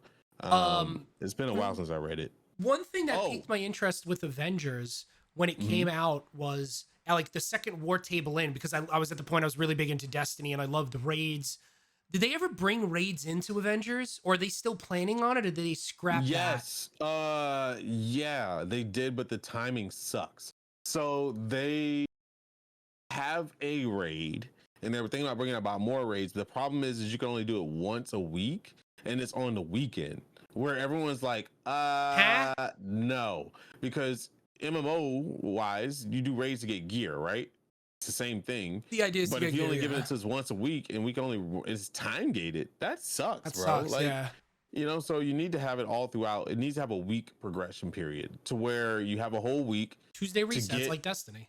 Yeah, and to get certain gear. If you hit that gear, it'll reset. You can run the raid as many times as you want. You just won't get gear, right? So that's what they need to do, because fucking let's be real. The population of Avengers is not that great. Who's the boss? Is it Abomination?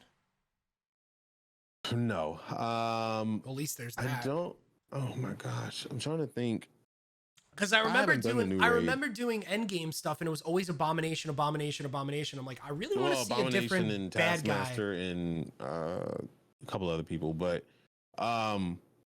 Yeah, I don't know. I want to even say, did they release the raid? I feel like I they don't pulled think they back on it. did. I really don't think they did. Yeah, I think they pulled back. I That's think why I they was did asking. release it for a second, then they pulled back on it or something and reverted it. I don't want to give out too much information that I don't know I can give out, so to speak. Gotcha here. Because I'm in the Discord, Marvel's but Avengers. yeah, Raid. I don't know. Hopefully they do well. I think T'Challa's going to bring back a lot of people. I think a lot of people are going to be wanting to play I'm it. gonna I think play people it. are going to definitely play the campaign. There's gonna be a surge. Look for it to be on Twitch. There'll be a surge of people playing the game on Twitch. Once that for eight, at least for 8-10 hours. Once that campaign's done, I think people are going to go back into their hidey holes. I don't know if they've done enough. They have a new wasteland, so to speak, where you can just run around and do stuff in Wakanda and all that good stuff. So I don't know. We'll see. And I have okay. So Can't people see wanted it. to know. So it's Peter Parker Earth 8351 who's the assassin Ooh. with Wolverine. So if you want to look into Say that that again. series, It was Peter Parker. Peter Parker Earth 8351. It's a multiverse. A wild multiverse. Just typed it He's in working chat for alongside you. Wolverine. He left his ex-girlfriend Mary Jane for a woman named Alex, who greatly looks like Gwen Stacy. And then Danger came to Spider-Man of the multiverse. Spider-Man Otto Octavius sought him out, among others, to fight off the threat. Technique, cool. please don't say too much. I don't want the mouse to send a hit squad after you. Oh. Don't say too much about Avengers. The mouse is gonna come. Oh, you're talking about Avengers? Yeah, don't worry. Don't worry. I typically on purpose ignore that. I'm in like a VIP Discord. I ignore it. Story wise. And I haven't gone to there's a war table coming out, and I haven't sometimes we get early preview to war tables, and I haven't signed up for it because yeah, I know I do this show and I might say something. Something's gonna happen. Yeah. Wait, did they have the war table already or no? I think it's what is another one? War for Wakanda on August gonna have 17th and one- War Table for Wakanda on August 6th. Oh no, the 16th. Oh, so Yes. it's actually Monday is the War Table and Tuesday is when they're releasing it. Yes. So 16th is the War Table, and then okay, cool. Yeah, that Peter Parker suit is badass. That's where they got the assassin suit, or whatever they call it. Yeah, I guess they call it the assassin suit in the movie. Yep. It's a cross between Superior Spider-Man and that Spider-Man. It has the black eye shields and everything. It's really cool. Yeah, Peter Parker didn't play as an assassin, bro. He killed people, man. Snapping people's heads with webbing and stuff. It was nasty. Freaking nasty. Well, that's dark. Yeah, it was really good, but yeah, of course, fans, Peter Parker wouldn't do it. I'm just like, that's why it's a multiverse. Anyway. But that's why that is one thing that I love about it is, from the first day we started talking here on the comics, you said Peter Parker is like the biggest villain of the Marvel comics because of how wild it gets in the multiverse and everything. And I loved hearing that because I never actually knew that about it. But the more stories you tell from the comics, the more and more intrigued I get. He's had his hands in everything. He knows about S.H.I.E.L.D. Yeah. He knows about Avengers. He knows about Fantastic Four. He knows he's stupid smart. He's trusted by Wakanda. There's so much. He's been Cosmic Spider. Yeah. Which once you become Cosmic Spider, you learn shit about the universe. So it's like, or become Cosmic anything, you learn stuff about the universe. And now Miles Morales got that power for a little while as well, which made him age exponentially mentally. So imagine you're one of your biggest superheroes becoming one of your biggest villains. And that was a very interesting series to read. That was a very old series too, to where he was just like, he's okay. I believe that we're gonna get something similar, maybe not in a movie or anything, but maybe in a video game later on down the road, because Gwen Stacy is popping up a lot more lately. It was all about Mary Jane. Yep. But now Gwen Stacy is Peter Parker's first love, his original first love. I know it does depend on the comic book, but the original Spider-Man was, that was all based off of somebody in Stan Lee's friends or whatever. And Gwen Stacy didn't have much time to live at all in the comics. She kind of just was there. Peter Parker was madly in love, and she died.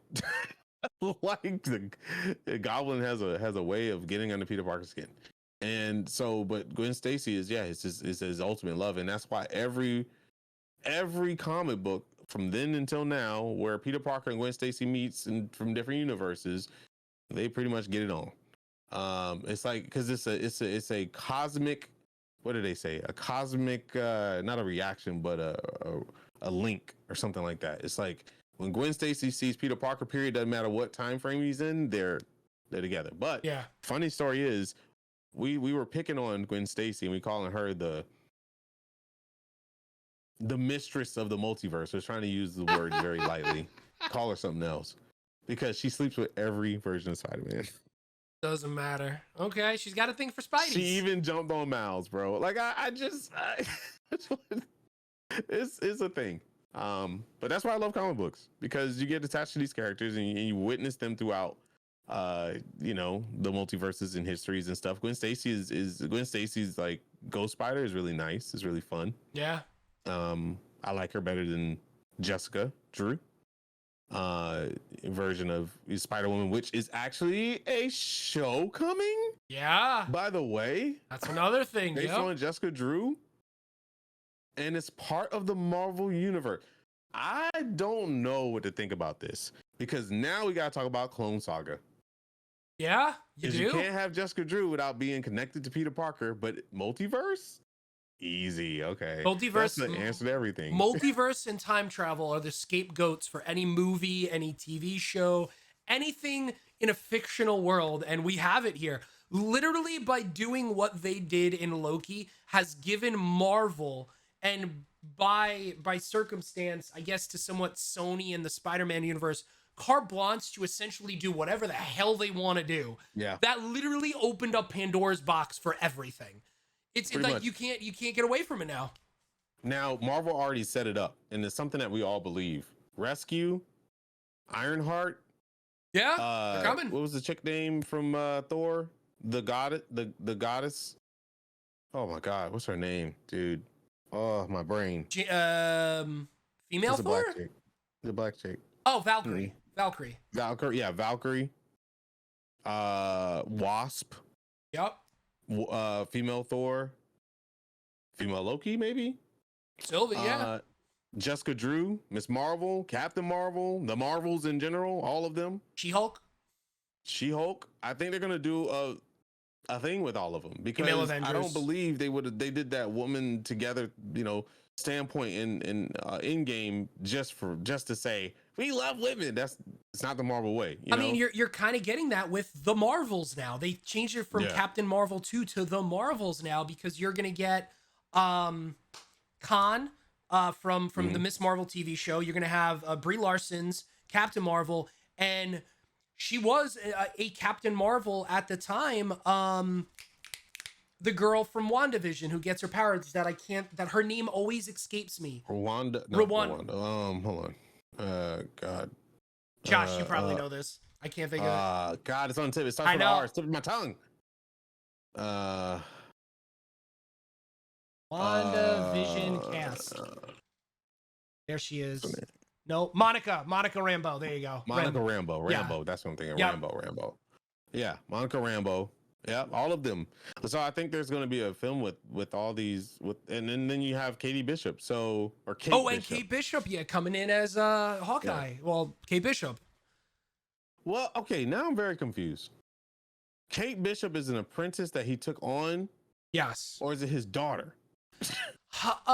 If memory serves me correct, he was with his daughter. CHOP. Yeah, he was with his daughter in Infinity War. Yeah, so there's obviously Kate Bishop, Earth 616. So I'm just going to read this through just because I know. Kate Bishop grew up as the youngest daughter of a Manhattanite family. After her father, Derek, was an emotional disaster.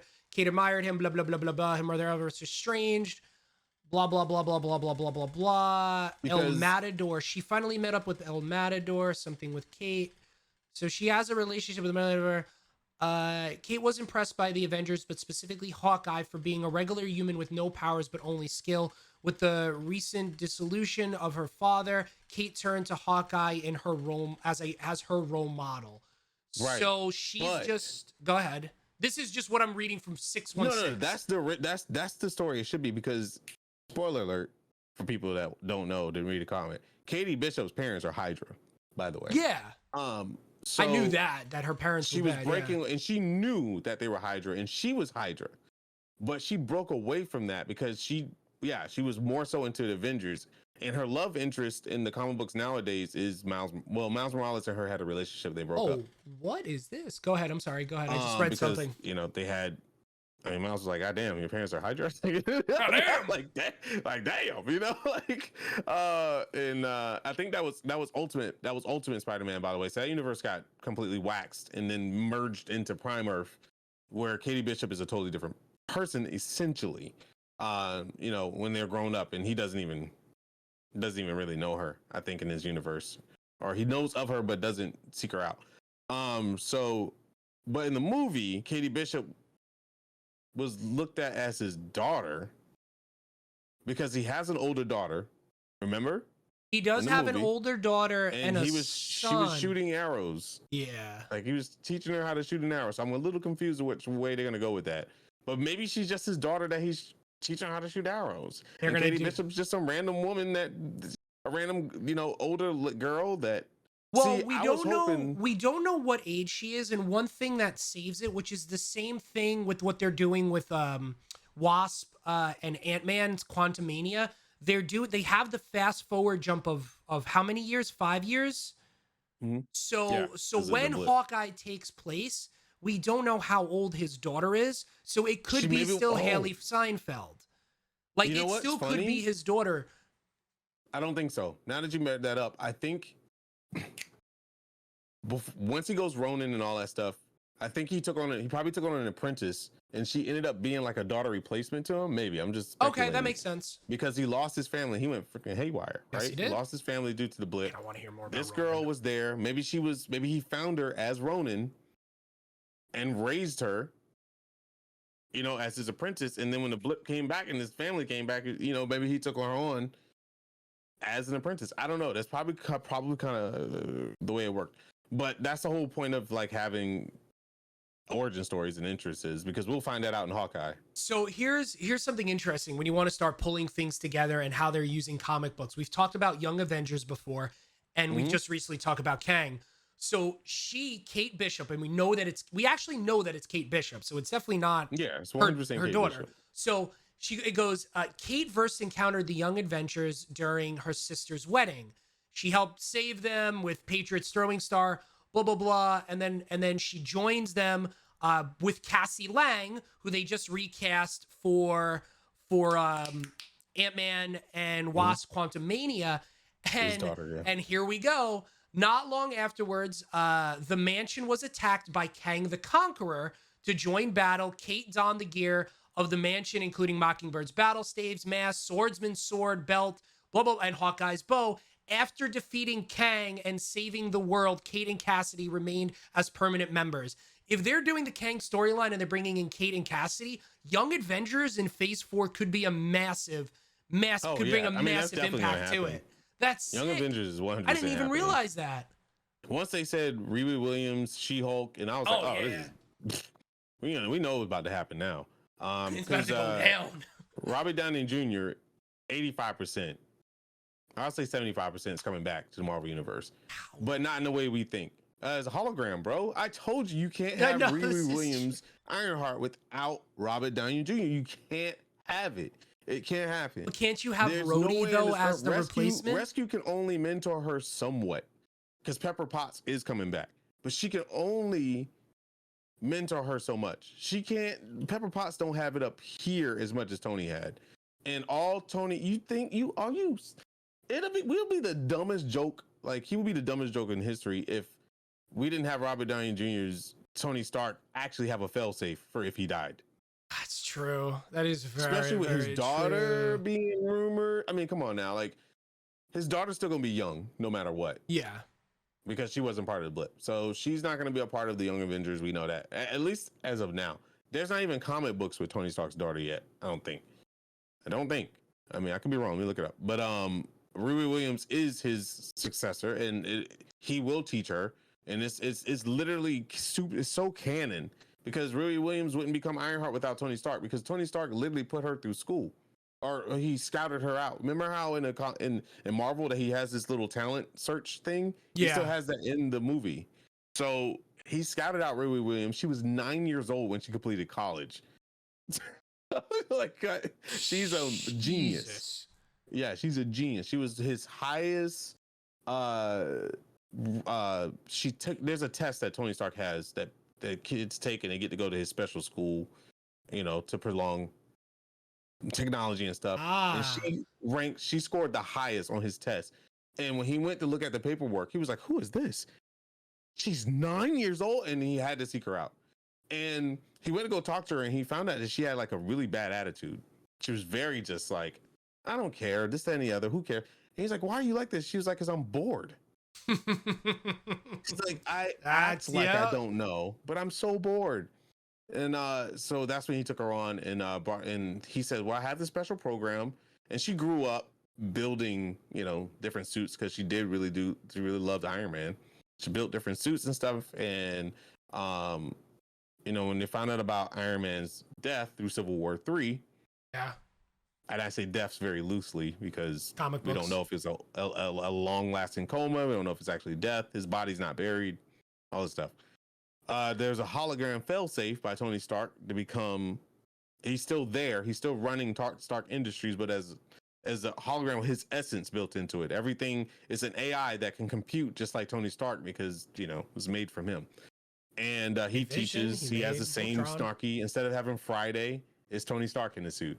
That's So sick. It's super sick. I mean, imagine she boots it up her suit the first time and you just hear RDJ's voice in there. I'd freak the he's definitely coming back because RDJ he's famous for saying he's not doing shit and he won't do it. But if he teases it, he's not a good joke teller. He's definitely coming back, which I'm very happy. It may only be for that film, but I don't care. The fact that he was like, you never know what happens. I'm like, all right, you're coming back. Fans are getting what they want. Yeah, he went from no to you never know. I mean, fans spending thousands of dollars putting up billboards saying come back. I mean, he's gonna come back. Him and Marvel know they can really empty pockets, with him coming back. And it's a thing where if sales are not doing well, you bring back superstars to bring those sales back up. I mean, they kind of did that. Like, you talk about fail safes. What was it? Iron Man 3, right? That was the one with Mandarin, where you had literally his whole entire army of suits come flying out. What's to say you just can't do that and it's just all his voice and it's just controlled by an AI computer that hits his sale phase? Like, that actually just makes perfect sense. It makes perfect sense. I think they're going to make him AI. I don't think he's going to actually come back in physical form, obviously. Yeah. But I 100% believe he's going to be AI. And I think Pepper Potts is going to be the opening scene for it, to where we're probably going to like do that time gap where we show the aftermath of, Endgame after the funeral, and she's with her daughter. And you might hear Robert Downey Jr.'s voice in the background at the end of a post-credit screen or something. Pretty sure something like that. Or the little girl's gonna be like, Dad, or something, something wild as a little sprinkle, and then we'll get her. And then we'll get Rescue, because Rescue is supposed to have her own stuff too. So it's a lot of stuff that's coming down the pipeline. She was badass. She was great. In that short section of her being Rescue, like, that was really cool. She did it really well. It makes so much sense, dude, because she's been through shit with Tony Stark. She's almost died how many times with Tony Stark? Like, more than once for sure. Yeah. So and we already saw the daughter's potential at building stuff and like being interested in technology, which is pretty sick. But yeah, I don't think the only version that I've seen of Morgan Stark, or at least two versions, was a cousin and like a villain or something like that. I haven't seen daughter. It was a quick search. I could be wrong, obviously. So there's that. Morgan Stark. I think Morgan Stark is only part of the MCU. I don't think she's part of. I don't know. Well, Oh, hold there's on. football games going on today. Nice. Okay. Yeah, she's only a part of the Marvel Universe, which the Marvel Universe, get this, is Earth weird 199999. Yeah, it's not 616, which is awesome that they're No. separating it. I like that. Yeah, it's a completely different, but it's canon to the comic universe, Yeah, which is pretty sick. even crazier. Yeah, so we're not actually the ones that the people that we fall in love with in the Marvel universe isn't Wait, the no, that actual can't Marvel, be right. like That can't the be right, originals. though. Wait a second, Yeah. though. How does that make sense? Because in Loki, they showed when he was watching the film of himself in the first episode, and it went off the reel. It said Loki Earth 616 on it. Yeah, I don't know why that does that. I But don't they know. don't. But Maybe they they're do trying things to. for a reason, though. Yeah, I mean, they're Where trying to did you- connect it. where did you if they hear do that? that, if they go stupid freaking canon, and we get to meet like, ooh, we get to meet like the real Spider-Man and a real goddamn like Tony Stark, and it be Robert Downey Jr. again, like that'd be sick. And he's like older, you know, and The like older you know, versions, the, yeah. like the Robert Downey Jr. we have now, older. Yeah. And he's just running Stark Industries, and Peter Parker's older, and he's just the amazing Spider-Man. Maybe like an older version of, well, I don't think Tobey Maguire is not Prime Earth, but it's where he's running Peter Parker Industries with Stark because they were both pupil and mentor Yeah. type thing, and they get involved. That'd be super sick. I don't think they would go that far though. That would be so cool though, just to tie it all up together. But they would have to say so. Comic book could be ridiculous. I gotta ask you one question before we get out of here because we are coming down on time, Chad. If you got any questions, we got a couple of minutes left. We'll answer to you. We're kind of like polar opposites. I don't search for spoilers, but if they're out there, I'll look into it unless it's like a massive spoiler, like I find out the end of the movie or something, and I'm just staying away from it. But you're different. I love watching trailers. Trailers is my thing. When the Far From Home trailer comes out, are you going to watch it? In the what? The Spider-Man No Way Home, Spider-Man No Way Home trailer comes out. Are you going to watch it? A part of me wants to, and a part of me doesn't. Just because I just don't want to spoil it. The story. Yeah. It's tough, I don't know, man. I don't know. I think I got enough information on it to be sated. I just don't. I kind of want to see it because I want to put to rest the idea of having like Tobey Maguire and Andrew Garfield come back. I don't want that, bro. You don't want them back? That shit. No. I think people are feeding off of nostalgia, just like video games. Okay, I can see that. I hear you on that one. Bro, have you seen Tobey Maguire lately? Like, I just don't. I don't want a CG bodied up freaking, you know. I just don't want it, man. I mean, I know it's a big possibility, and people are saying that because of Jamie Foxx coming back, which I didn't want that either. I love Jamie Foxx. I didn't love him as the characters that he played. And Otto Octavius, he was awesome. You know, it's awesome to see him Alfred come into Molina, the world. yeah. But I just don't want to see those other Spider-Men, dude. I just don't. I'm not. The world's not ready for a Spider-Man. You know, it's just that takes so much setup. And I think the perfect time to have a Spider-Man, and if you want to bring those guys back, is with the Inheritors series, and like branch off of Spider-Man, extend his track to where Spider-Man has some stuff under his belt before he meets people that have more experience than he does. You know, I like, this is our Spider-Man. Tom Holland is our Marvel Universe Spider-Man. He is my Let favorite. him get some experience first. Sure. He has zero experience. He just figured out how to be Spider-Man. Yeah, I think bringing those others in is just going to really water down the experience. And yeah, it's just exactly. Let's just have one Spider-Man. Let's fall in love with Tom Holland more. Let him have his 6 movies by his damn self, and then let him have his standalone movies by himself, and then we can bring in, you know, the Sinister Six. He hasn't fought enough villains yet. He's that's... I mean, yes, he has fought the big. He has fought Thanos, but villain-wise, he's faced off against Vulture and he's faced off against Mysterio. which Mysterio was really cool because he played with his mind. Like, that was really cool. But Vulture, I loved Michael Keaton as Vulture. I mean, like, technically, he got awesome. beat by Vulture. Yeah, he did. Which is good. Because we need Peter getting his ass whooped, because that's a very important thing about the comic books.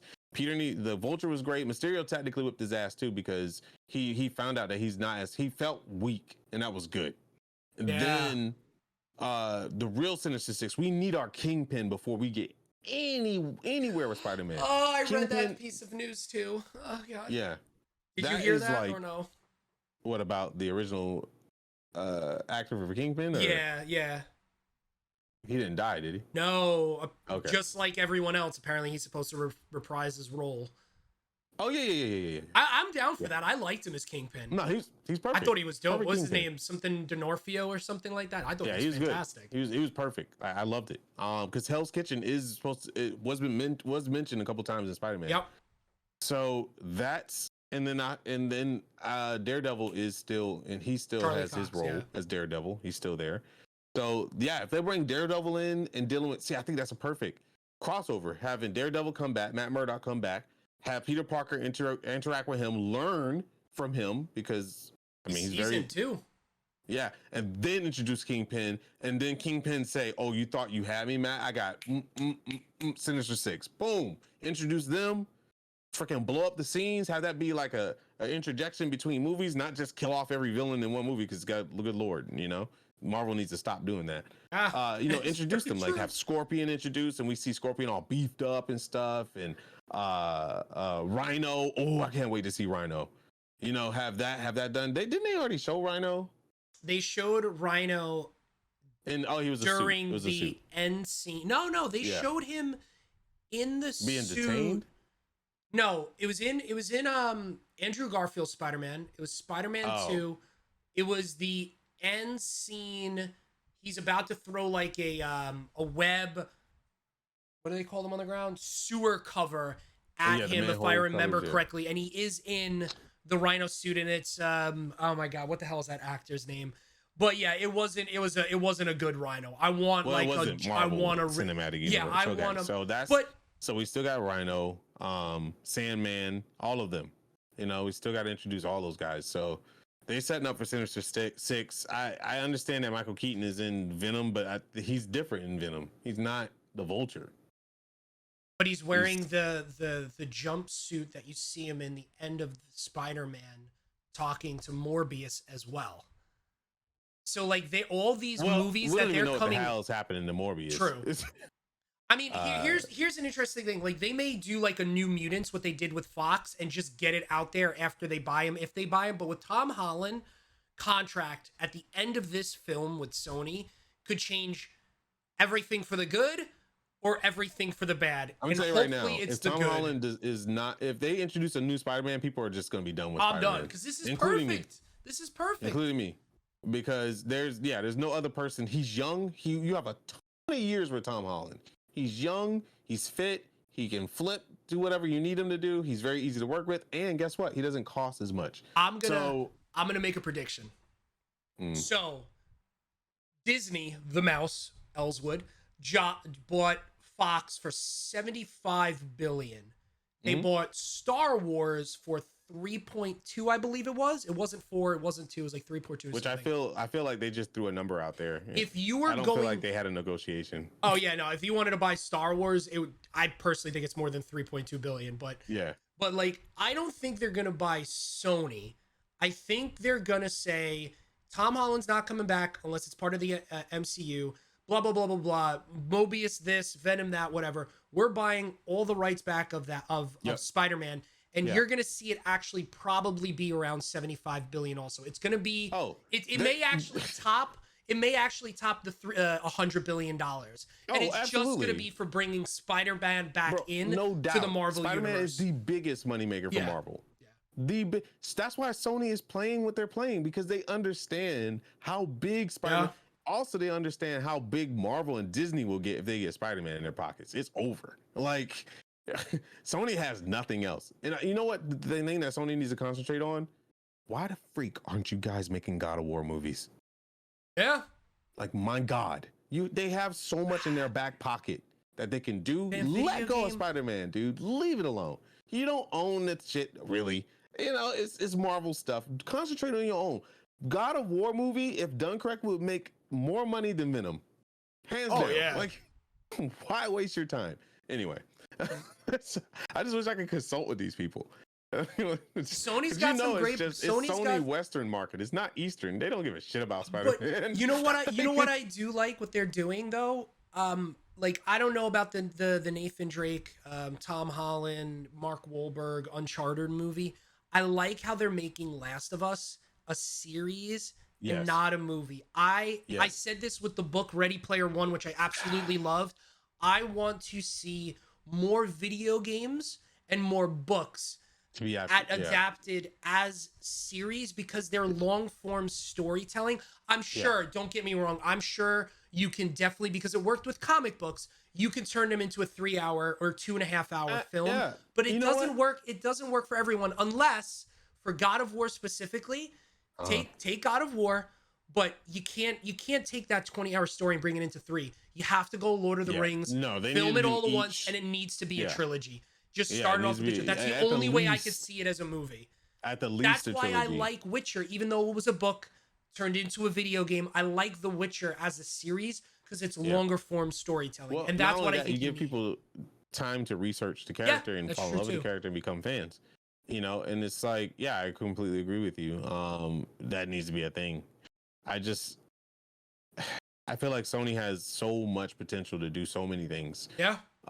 You know, they can even put their finger into buying Gorilla. They already bought Gorilla, didn't they? Buy Gorilla? Gorilla Studios is a first party PlayStation. They're part of their first party. Well, probably look for PlayStation to scoop them up because No, they Sony. already No, bought. Sony owns Who them. was the- Sony owns Okay, for I was about to Horizon, say- Horizon Zero Dawn and Forbidden West. That studio, right?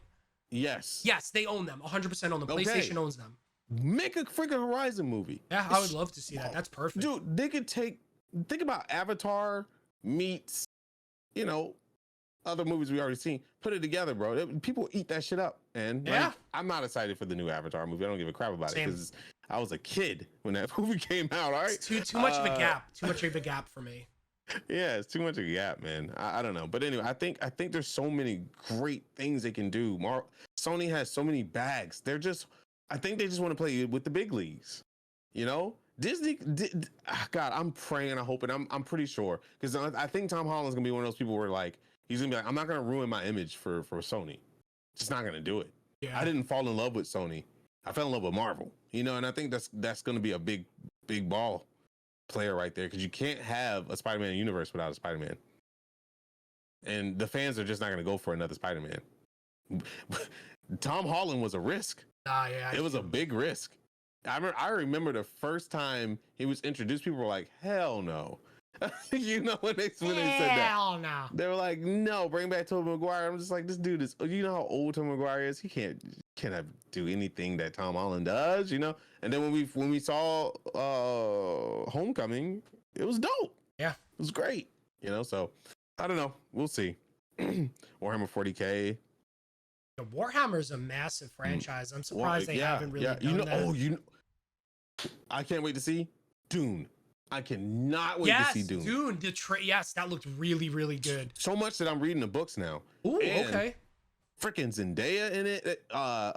Jason Momoa in it. Yep. I mean, they have so many They got a great very actors big and cast. actresses in it, and it looks good. Oscar Isaac is in it. I really hope it's good. I really When hope does it's that good come because out? It comes out it should soon, be I think. soon. They were doing a lot of marketing on it, so that is a trilogy series October. in itself. Yeah. October. Yeah. Jesus Christ, everything is in October. So that's a trilogy, period. We know we're getting 3 movies with that, hands down. But there's 12 other books or something like that, So or many 12 books total. Yeah. Dealing with Dune, because you have the Children of Dune, you have all this stuff, you have all these like origin stories. I hope they series those things. I hope they put series in it. But I'm a huge Zendaya fan, and so I'm here for it. I love seeing her grow. I've watched Zendaya grow up in her career, you know, from Disney days to now, and she's incredible. Jason Momoa is living his best life right now. Happy Jason is always a good Jason in movies. Yeah. He's living his best life. That dude he is is. literally he's a spiritual being. Every time you see him in talk shows, like he is his Instagram account's fun. Yeah, he's beyond happy. And to the game, I agree with you. Whether it's Warhammer or I know we talked about Blizzard earlier, but like WoW, like even if you did like an Overwatch series, like those need to be series because they're just very long story form. We've already seen WoW movie tank. It's just not.